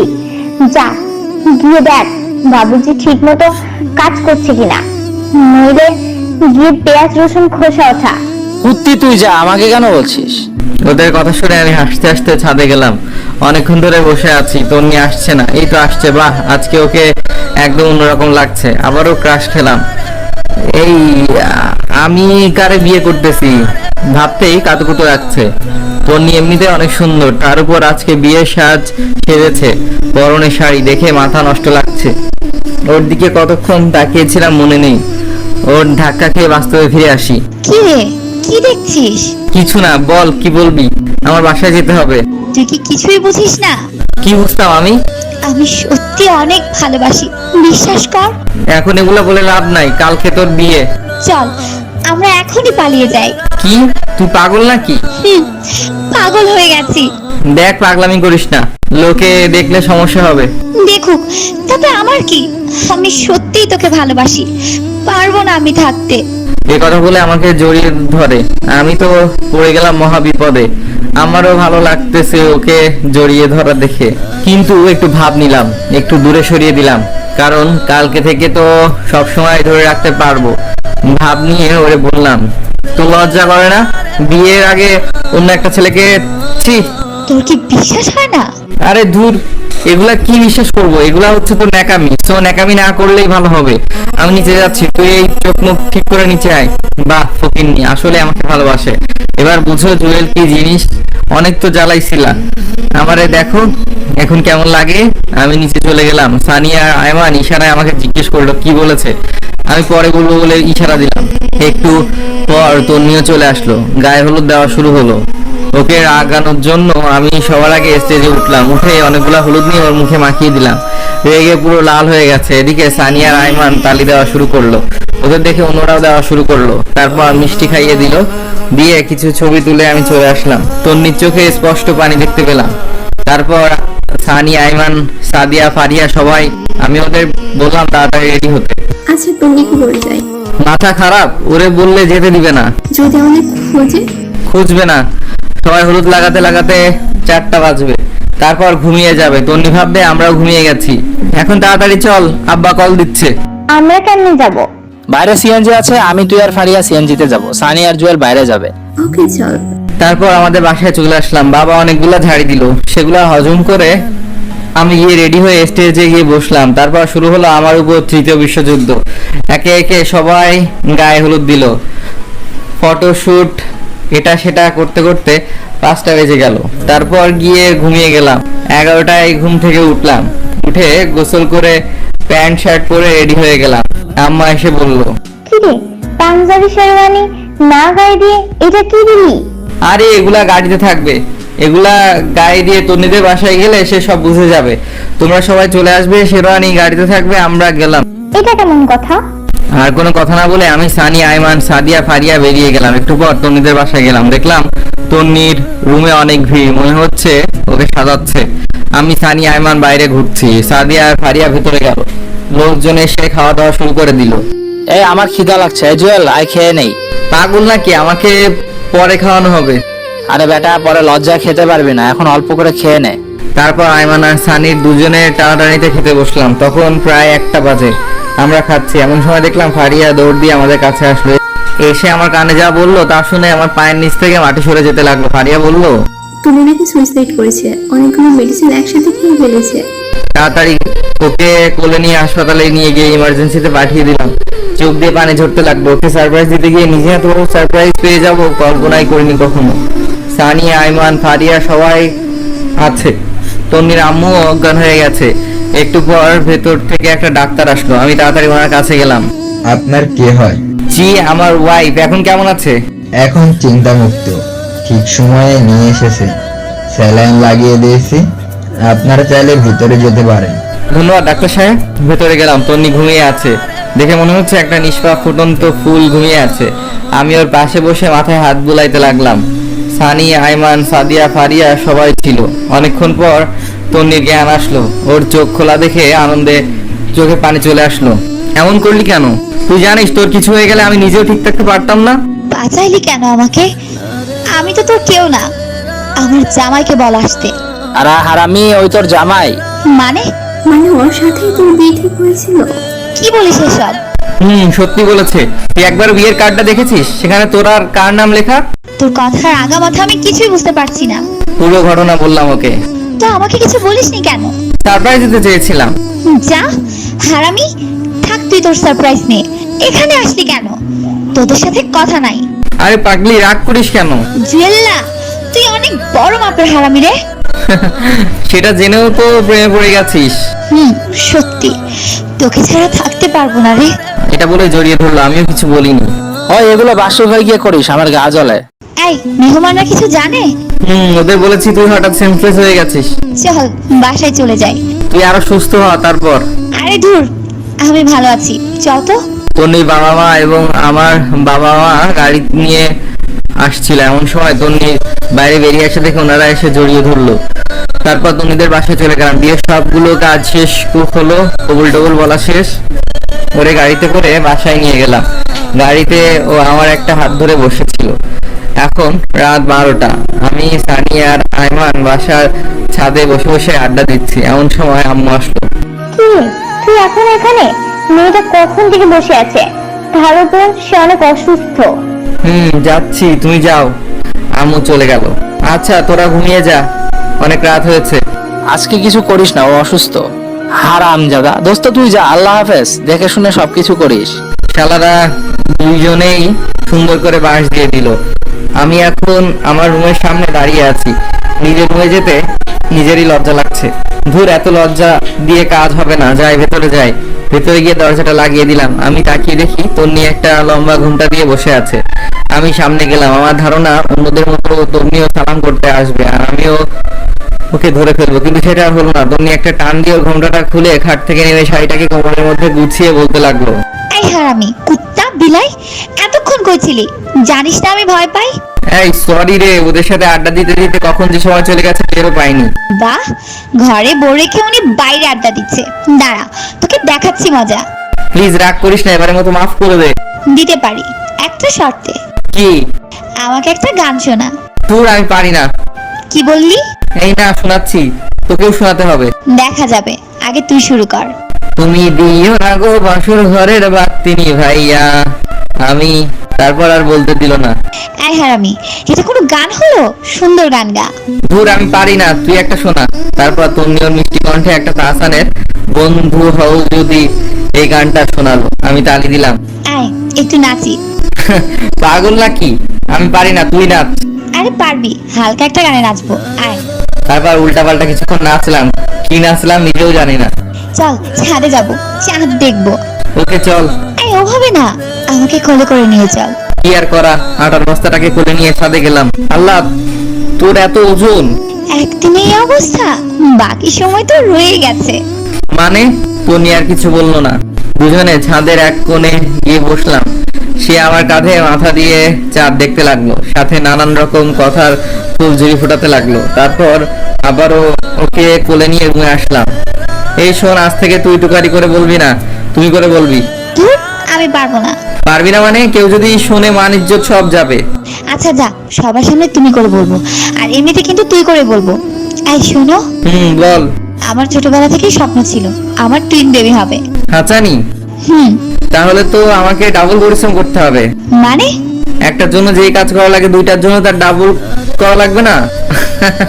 আস্তে আস্তে ওর দিকে আগাইতে লাগলাম। এই খবরদার, একদম কাছে আসবি না, আমি কিন্তু চিল্লাচিল্লি করব। আমি বাংলা সিনেমা ভিলেনের মতো একটা হাসি দিলাম। সুন্দরী, তোমার ডাক শুনে এখানে কেউ আসবে না। এই না, একদম না।